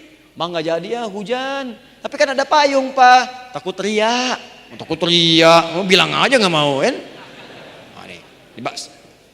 Hujan deras, kencang. Sudah mulai membuat tubuh kita basah. Kadang-kadang ada petir. Sudah mulai membuat keadaan kita sudah tidak kondusif. Basah, keadaan sudah menimpa fisik. Kadang-kadang datang membawa penyakit. Kalau sudah berpengaruh kepada fisik dan bahkan melukai, itu disebut dengan durun namanya ini. Penyakit Nabi Ayub pada saat itu sudah mulai kemudian menyakiti tubuhnya, sehingga beliau mengatakan, awas lihat kalimatnya, Ani massaniyadurru. Massa itu artinya sesuatu yang sudah menyentuh secara total. Jadi sakitnya bukan cuma di kepala, terasa ke semuanya. Tapi catatannya sudah mulai mengganggu saya ibadah. Jadi penyakit itu dibawa kepada suasana mengganggu ibadah, keibadah. Jadi sepanjang sakit saya ini, saya alami, saya terima. Kalau ibadah saya nggak terganggu, saya biasa aja, saya jalani, saya bisa sholat, ya saya bisa berdoa, normal. Tapi kalau sudah mengganggu kepada ibadah saya, baru kemudian bermohon kepada Allah. Kaidah yang pertama, jika antum ingin bermohon cepat ingin dikabulkan oleh Allah, maka bawalah doa itu pada kepentingan ibadah. Maka akan disegerakan. Contoh, maaf ya, betapa banyak teman-teman kita sekarang ingin lulus di kampus cuma sekedar lulus. Ya Allah mudahkan saya ujian. Ya Allah mudahkan anak saya ujian besok di kampusnya. Ya Allah mudahkan dia ujian. Ada yang pengen kemudian pekerjaannya diterima. Ya Allah mudahkan ya Allah. Ada yang pengen harta ya Allah. Mudahkan saya mendapatkan mobil. Ya Allah mudahkan saya mendapatkan motor. Jujur katakan pada saya. Dari semua permohonan itu berapa yang antum arahkan pada kepentingan ibadah? Pernahkah anda bermohon kepada Allah, ya Allah luluskan saya yang dengan ilmu ini ya Allah saya bisa mendekat kepadamu. Ya Allah luluskan saya ya Allah yang dengan ilmu ini engkau berkahi amal saya. Ya Allah anugerahkan saya kendaraan ya Allah yang dengan itu saya bisa gunakan untuk mencari yang halal. Saya bisa pakai untuk ke taklim, saya bisa pakai untuk ke masjid. Ya Allah anugerahkan saya harta supaya bisa zakat. Ya Allah anugerahkan saya harta supaya bisa haji, bisa umrah. Betapa banyak orang meminta hanya untuk kepentingan dunia saja. Apakah dilarang? Tidak. Cuman sayang antum tidak akan mendapatkan dua hal. Satu bagian akhiratnya dan kedua percepatan untuk jawabannya. Yang minta dunia Al-Baqarah ayat 200 paling kanan sebelah bawah. Lihat kalimatnya. Wa minan nasi may yaqulu rabbana atina fid dunya wa ma lahu fil akhirati min khalaq. Ada orang yang kalau berdoa mintanya cuma dunia aja.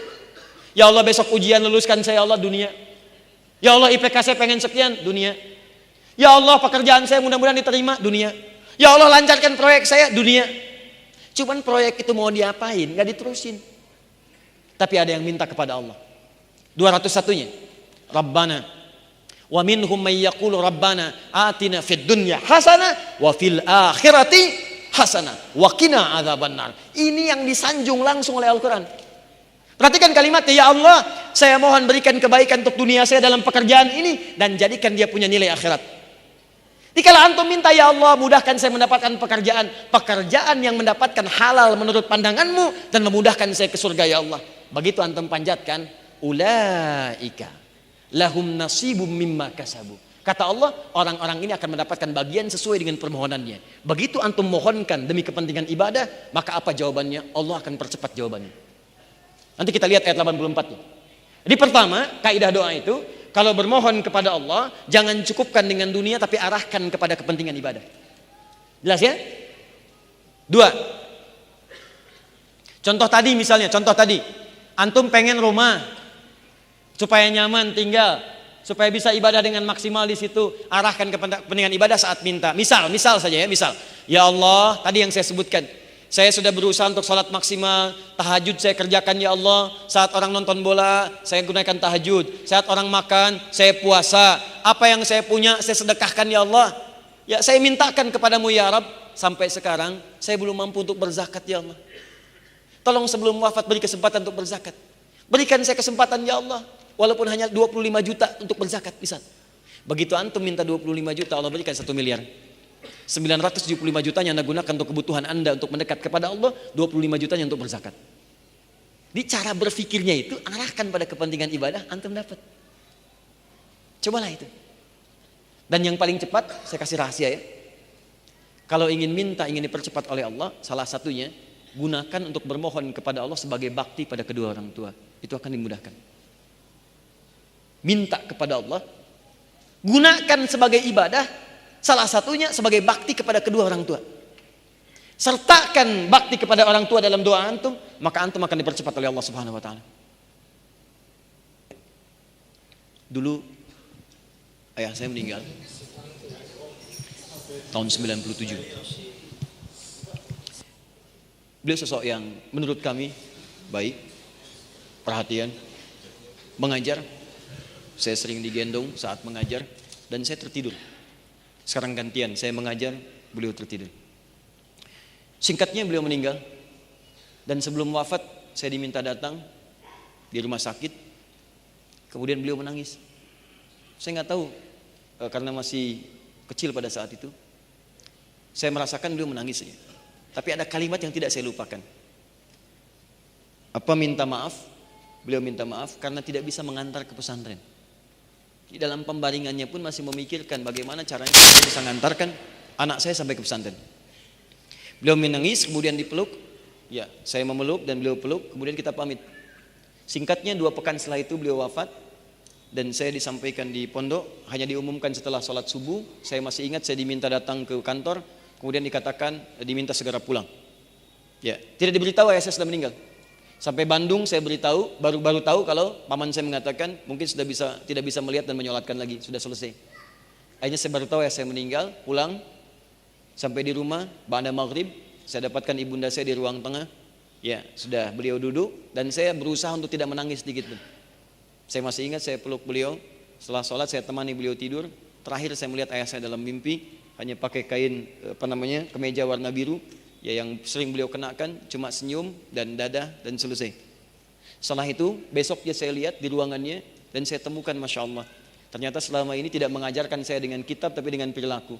Dan kitab itu yang saya temukan di pondok. Begitu saya pulang saya temukan kitab-kitabnya, saya baru paham ternyata ada sesuatu yang disiapkan.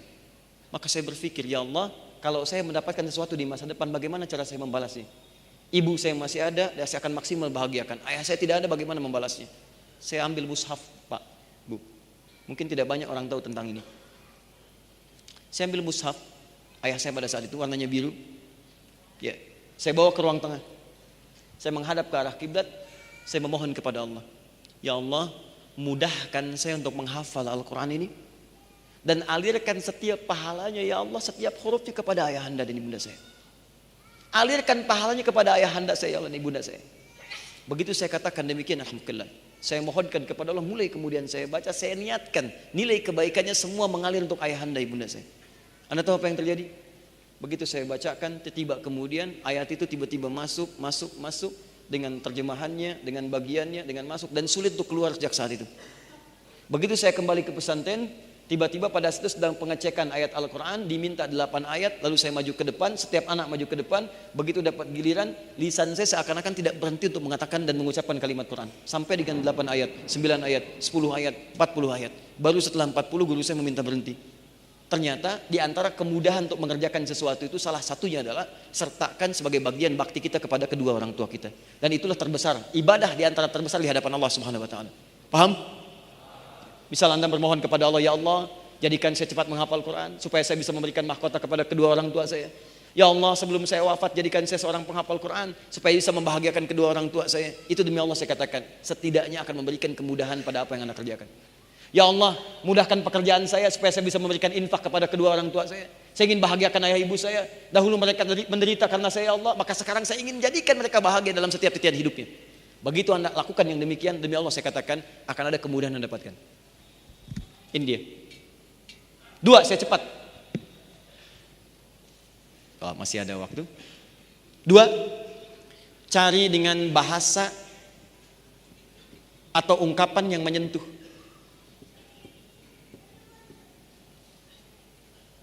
Ungkapkan doa itu dengan ungkapan yang menyentuh. Cari kalimat-kalimat terbaik. Kalau Anda cuma berkata, ya Allah kabulkan, jangankan Anda, yang lain juga begitu. Ya Allah besok saya mau ujian, ya Allah tolong mudahkan. Jangankan Anda, teman Anda yang lain 100 orang juga begitu. Tes, misalnya CPNS, yang daftar 10.000, setiap orang mengatakan, ya Allah mudahkan, ya Allah luluskan saya untuk tes besok. Jangankan Anda, yang lain juga begitu. Maka bagaimana caranya cepat dimudahkan itu? Maka teman-teman sekalian, cari kalimat yang paling menyentuh, karena Allah punya sifat diantaranya sifat yang sangat perasa. Allah itu maha lembut, latif. Yang diantara kelembutannya cepat merasakan apa yang dimohonkan oleh hambanya. Begitu Anda cari ungkapan yang sangat menyentuh, maka seketika Allah kemudian balas. Bahkan pada sekian detik yang tanpa Anda sadari. Contoh, Nabi Ayub mengatakan, lihat kalimatnya, wa anta arhamur rahimin. Ya Allah, kalimatnya singkat tapi padat.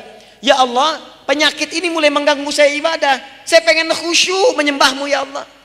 Saya pengen khusyuk beribadah, cuma terganggu oleh penyakit ini. Sedangkan engkau orang yang paling sayang, maaf, sedangkan engkau sosok yang paling sayang kepada saya. Sedangkan engkau sosok yang paling sayang terhadap saya. Kalau yang paling sayang saja tidak menyembuhkan, kepada siapa saya mesti memohon? Tuh, lihat kalimatnya. Sedangkan engkau sosok yang paling sayang kepada saya. Kalau yang paling menyayangi saja tidak menyembuhkan, kepada siapa lagi kemudian saya mesti memohon? Sama persis dengan minta ampun. Antum pernah berbuat salah, tidak ada manusia yang sempurna. Kemarin keliru, pernah mencuri, pernah zina, pernah minum dan sebagainya. Tiba-tiba ingin taubat, cari kalimat yang menyentuh. Perhatikan lisan Nabi Isa ketika bermohon kepada Allah, memohonkan ampunan untuk umatnya. Ya Allah, mereka memang salah. Ya Allah, kesalahannya banyak ya Allah. Tapi kalau engkau ampuni, engkaulah yang punya sifat penyayang. Tapi sekalipun harus dihukum, mereka hambamu ya Allah. Antum punya anak antum nakal, merusak kehidupan rumah tangga, buruk pada antum. Tiba-tiba satu kali pengen minta maaf, dia gandeng seorang ustadz. Begitu datang di rumah antum, ustadznya bicara, Bu, ini memang banyak kesalahannya, mungkin sudah tidak terukur lagi Bu, tapi saya mohon pada ibu, kalau ibu maafkan, ibu kan punya sifat kasih sayang. Tapi kalaupun ibu mau marahi juga, ini anak ibu yang ibu lahirkan lewat rahim ibu. Ibu berikan asinya, ibu sayangi, sekarang dia mau kembali.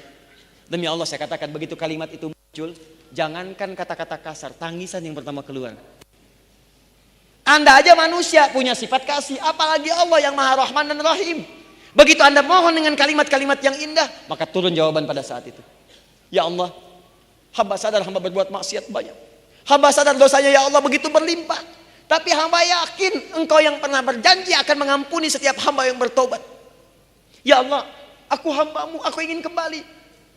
Kalau kepada yang menerima taubat saja tidak dikabulkan, kepada siapa lagi hamba mesti kembali? Begitu Anda sampaikan kalimat itu, seketika turun jawaban dari Allah Subhanahu wa taala. Nah, Nabi Ayub pernah menggunakan kaidah ini, gunakan untuk ibadah, cari kata-kata yang menyentuh, maka apa jawabannya? Fastajabna. Menggunakan fa, harfu atfin rabitin baina syai'aini bila hudud. Huruf yang merangkai dua peristiwa tanpa jeda. Peristiwa pertama berdoa, peristiwa kedua mengabulkan. Antara doa dengan mengabulkan tanpa jeda. Begitu selesai doa, dikabulkan. Ini dia rahasianya. Saya percepat terakhir.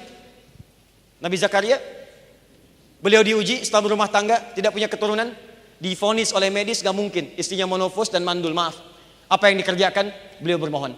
Apa permohonannya? Nih, satu, cari kata-kata yang menyentuh tadi. Maka buka Quran surah 19 ayat 3 sampai dengan 15. Kata beliau, ya Allah, saya itu selalu bermohon kepadamu tanpa putus asa. Dari mulai menikah sampai rambut beruban, fisik sudah letih, gak pernah putus asa. Saya yakin Kau pasti kabulkan.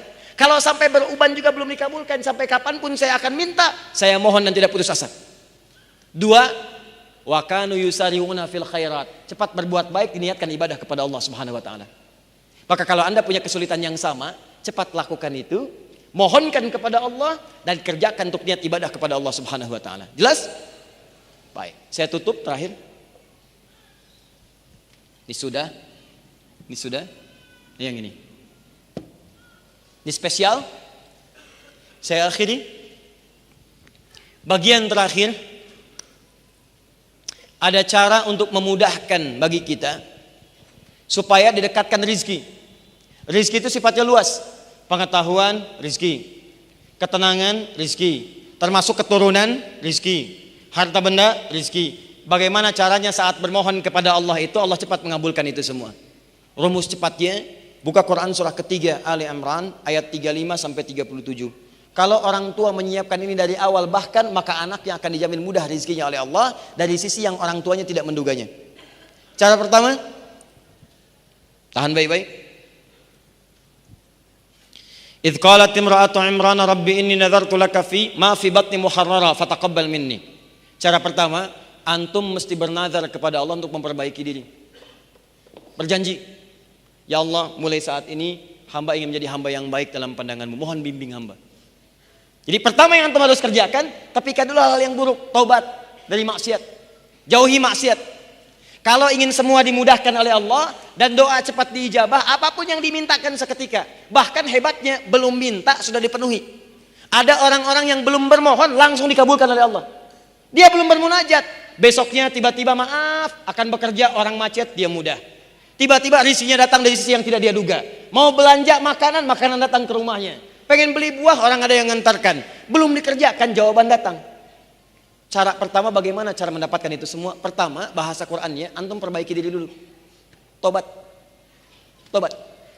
Bahkan bahasa Qur'annya, kalau seorang ibu, ya Allah saya bernazar, anak ini saya siapkan jadi anak baik. Siapkan.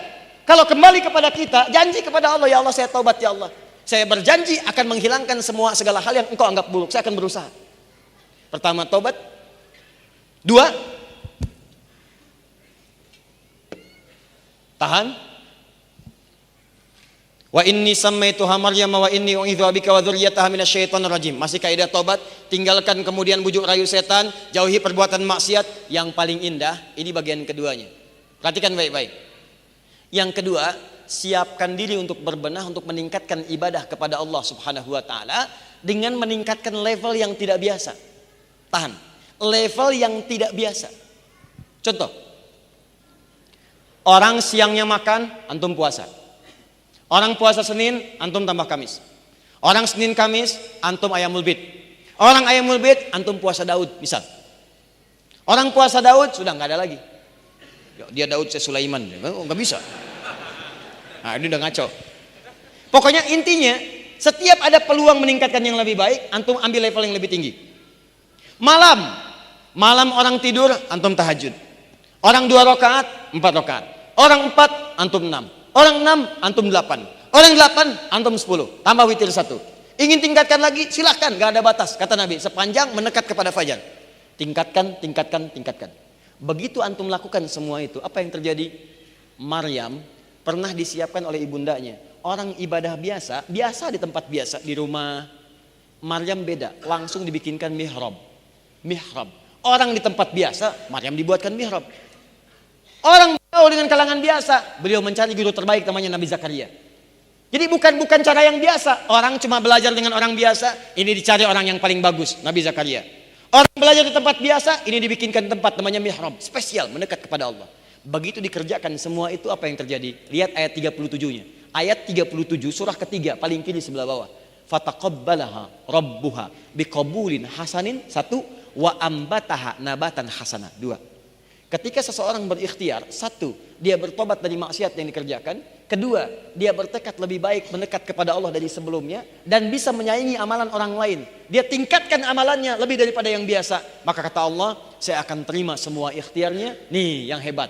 Wa ambataha nabatan hasana. Dan saya akan perhatikan setiap pertumbuhan hidupnya, saya berikan apapun yang dia butuhkan.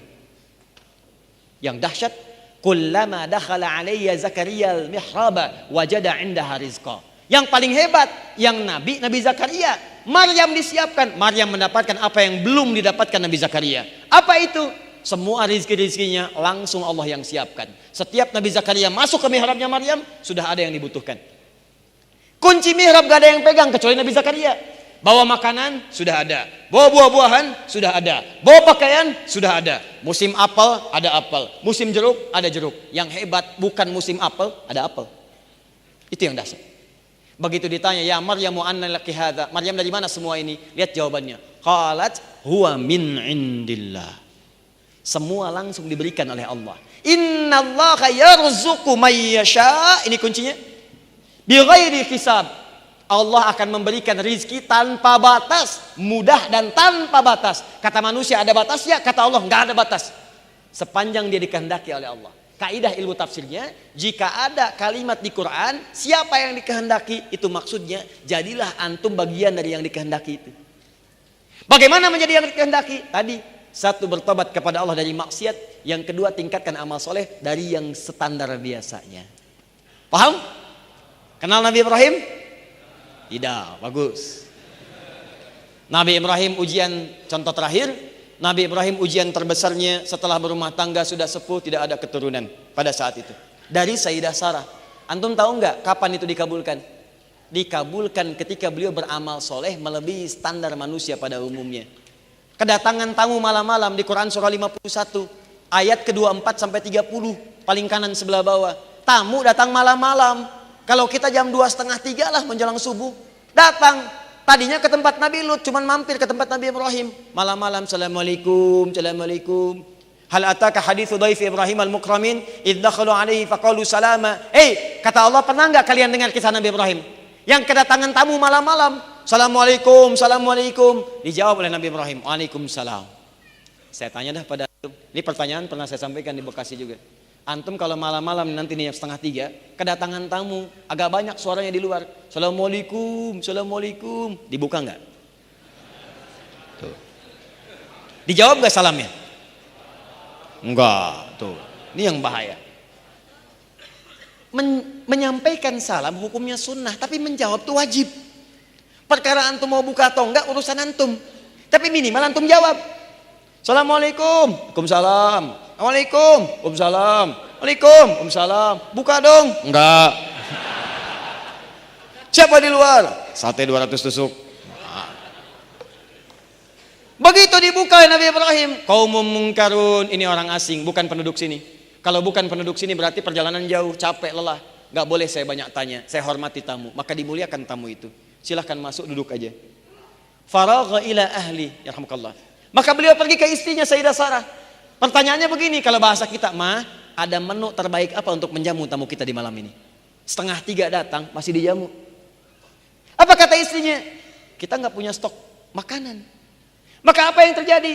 Faja'a bi'idlin samin. Maka beliau melihat ada bagian dari anak sapi lembu di ternaknya, diambil disembelih dulu malam hari, bikin gulai untuk menjamu tamu malam hari. Petiwa kemudian faragha ila ardi faja'a bi'idlin samin faqarabahu ilaihim. Dibawa gulainya dihidangkan kepada tamunya. Allahu akbar. Begitu dihidangkan, qala ala ta'kulun, dilihat tamunya. Ternyata tamunya nggak nyentuh makanan itu, cuman ngeliatin aja. Dilihatlah oleh Nabi Ibrahim secara terperinci semuanya. Begitu dilihat dari ujung kepala sampai ujung kaki, kakinya tak napak ke lantai. Ini tamu antum malam-malam 2:30 dikasih hidangan. Tiba-tiba kemudian hidangannya sudah disampaikan, antum duduk di dekatnya, nggak dimakan, dilihat aja begini. Begitu dilihat kakinya nggak napak ke lantai. Pertanyaan saya, udah rambutnya panjang, jubahnya putih, ya napak nggak ke lantai, di dekat antum duduknya. Pertanyaan saya, bagaimana suasana antum pada saat itu? Apa yang antum pikirkan? Jangan bilang lari, sudah nggak sempet. Udah nggak sempet. Makanya bahasa Qurannya fa'aujasa minhum khifah. Maka beliau mulai merasa takut. Takut yang sudah nggak bisa mengelak, namanya aujas. Takut tapi udah nggak bisa menghindar. Mau menghindar bagaimana? Makhluknya di sini semua. Ya. Maka ketika seperti itulah kemudian orang-orang itu berkata, qalu la takhaf wa basyaruhu bi ghulamin alim. Mereka berkata, kamu nggak usah takut Ibrahim, kami malaikat yang sedang menyamar. Kami sebenarnya pengen datang ke tempatnya Lut. Tugas untuk menghancurkan umatnya Lut yang durhaka kepada Allah. Tapi kami mampir ke sini atas perintah Allah. Ternyata engkau muliakan kami luar biasa. Jadi mampir tengah dini hari masih dimuliakan. Begitu dimuliakan itu kata malaikat, kamu jangan takut. Kami datang membawa kabar gembira. Karena amalanmu ini, maka Allah berikan kabar gembira, istrimu akan mengandung, melahirkan seorang anak yang cerdas. Yang dimaksudkan bukan Hajar, Sarah alaihissalam. Nah, Sayyidah Sarah itu mendengar kalimat itu, kedengaran di balik biliknya terdengar. Kan kalau rumah-rumah tempo dulu gak seperti sekarang. Begitu terdengar akan punya anak mengandung, padahal beliau itu sudah sepuh, sudah monopos, divonis dan mandul, maaf. Apa yang terjadi? Allahu Akbar.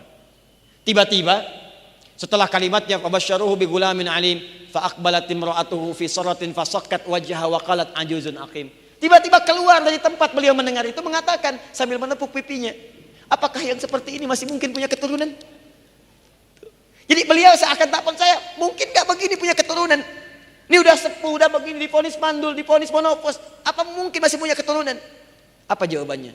Qalu kadzalika qala rabbuk innahu huwal hakimul alim. Hei, yang berkehendak kan bukan manusia, yang berkehendak Tuhanmu yang punya pemberian tanpa batas. Jangankan seperti kamu, yang lebih dari kamu pun kalau Allah berkehendak jadi.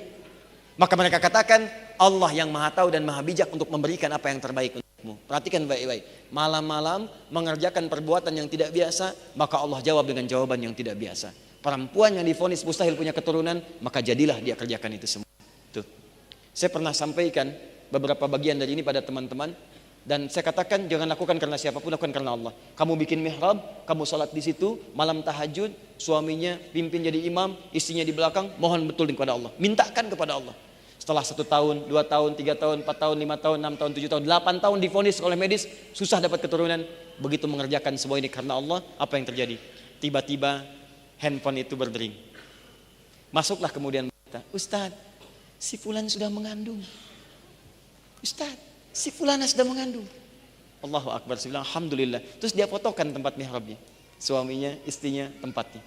Sesuatu yang sangat indah. Maka antum bisa coba, karena Allah sudah berjanji. Urusan rizki ada jawabannya, urusan ilmu ada jawabannya, urusan keturunan ada jawabannya. Silahkan antum coba, bedakan rasanya, rasakan bedanya, dan pasti akan terasa bedanya. Akan lain teman-teman sekalian. Siap mencoba insya Allah? Baik. Jadi kalau anda tidak mampu berlomba dengan orang soleh untuk meningkatkan ketakwaan, maka berlombalah dengan para pendosa untuk bertobat dan mohon ampun kepada Allah Subhanahu wa taala. Malam ini kita tuntaskan materi kita dan kita anggap selesai cara kita bermohon kepada Allah. Tinggal bagaimana kita menyiapkan diri kita. Siap bertobat insya Allah? Ya, ini sudah ya. Kita tidak tahu kapan kita wafat. Malam ini, detik ini pulang, antum istighfar, perbaiki hidup, jadi lebih dekat kepada Allah. Apa yang pernah salah, tinggalkan dan berubah. Kemudian yang kedua, tingkatkan berubah untuk mendekat kepada Allah dengan amal soleh. Yuk, sholat berjamaah. Besok siapkan mau jamaah di mana? Dari mulai subuh. Kemudian besok siapkan mau baca Quran berapa ayat, menghafal berapa ayat. Yang punya kelebihan untuk infak. Walaupun cuma 500 rupiah, 1000 rupiah gak apa-apa. 500 rupiah jaga supaya orang gak tahu. Kalau bisa bunyinya pun jangan sampai kedengaran. Begitu ada, pelan-pelan masukkan. Walaupun cuma 500. Paham ya? Baik, setelah itu nanti silakan antum lihat perbedaannya. Akan ada sesuatu yang terjadi. Teman-teman, bagian terakhir untuk saya tutup, ada satu rahasia besar. Yang ini paling dahsyat di antara sekian yang tadi saya sampaikan. Ada orang yang bahkan setiap hari ditunggu oleh Allah 5 kali dalam sehari, yang kalau mau minta apapun seketika akan dikabulkan pada saat itu. Langsung dikabulkan. Nah, apa amalan yang dikerjakan oleh orang ini sampai seketika dikabulkan? Itu besok subuh saya bahas di satu pertemuan di masjid di wilayah Bandung Timur insyaallah. Ya, dalam bahasan fikih ikhtilaf. Kalau anda dapatkan itu, ada janji di hadis qudsi langsung. Hadisnya sahih, diriwayatkan oleh 30 orang sahabat pertama.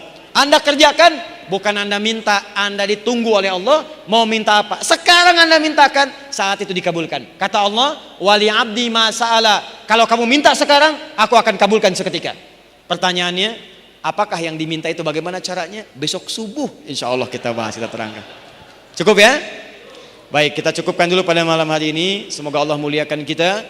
Teman-teman sekalian, kalau ada sesuatu yang kurang mohon dimaafkan. Kalau ada yang lebih itu dari Allah dan Rasulnya silahkan diamalkan.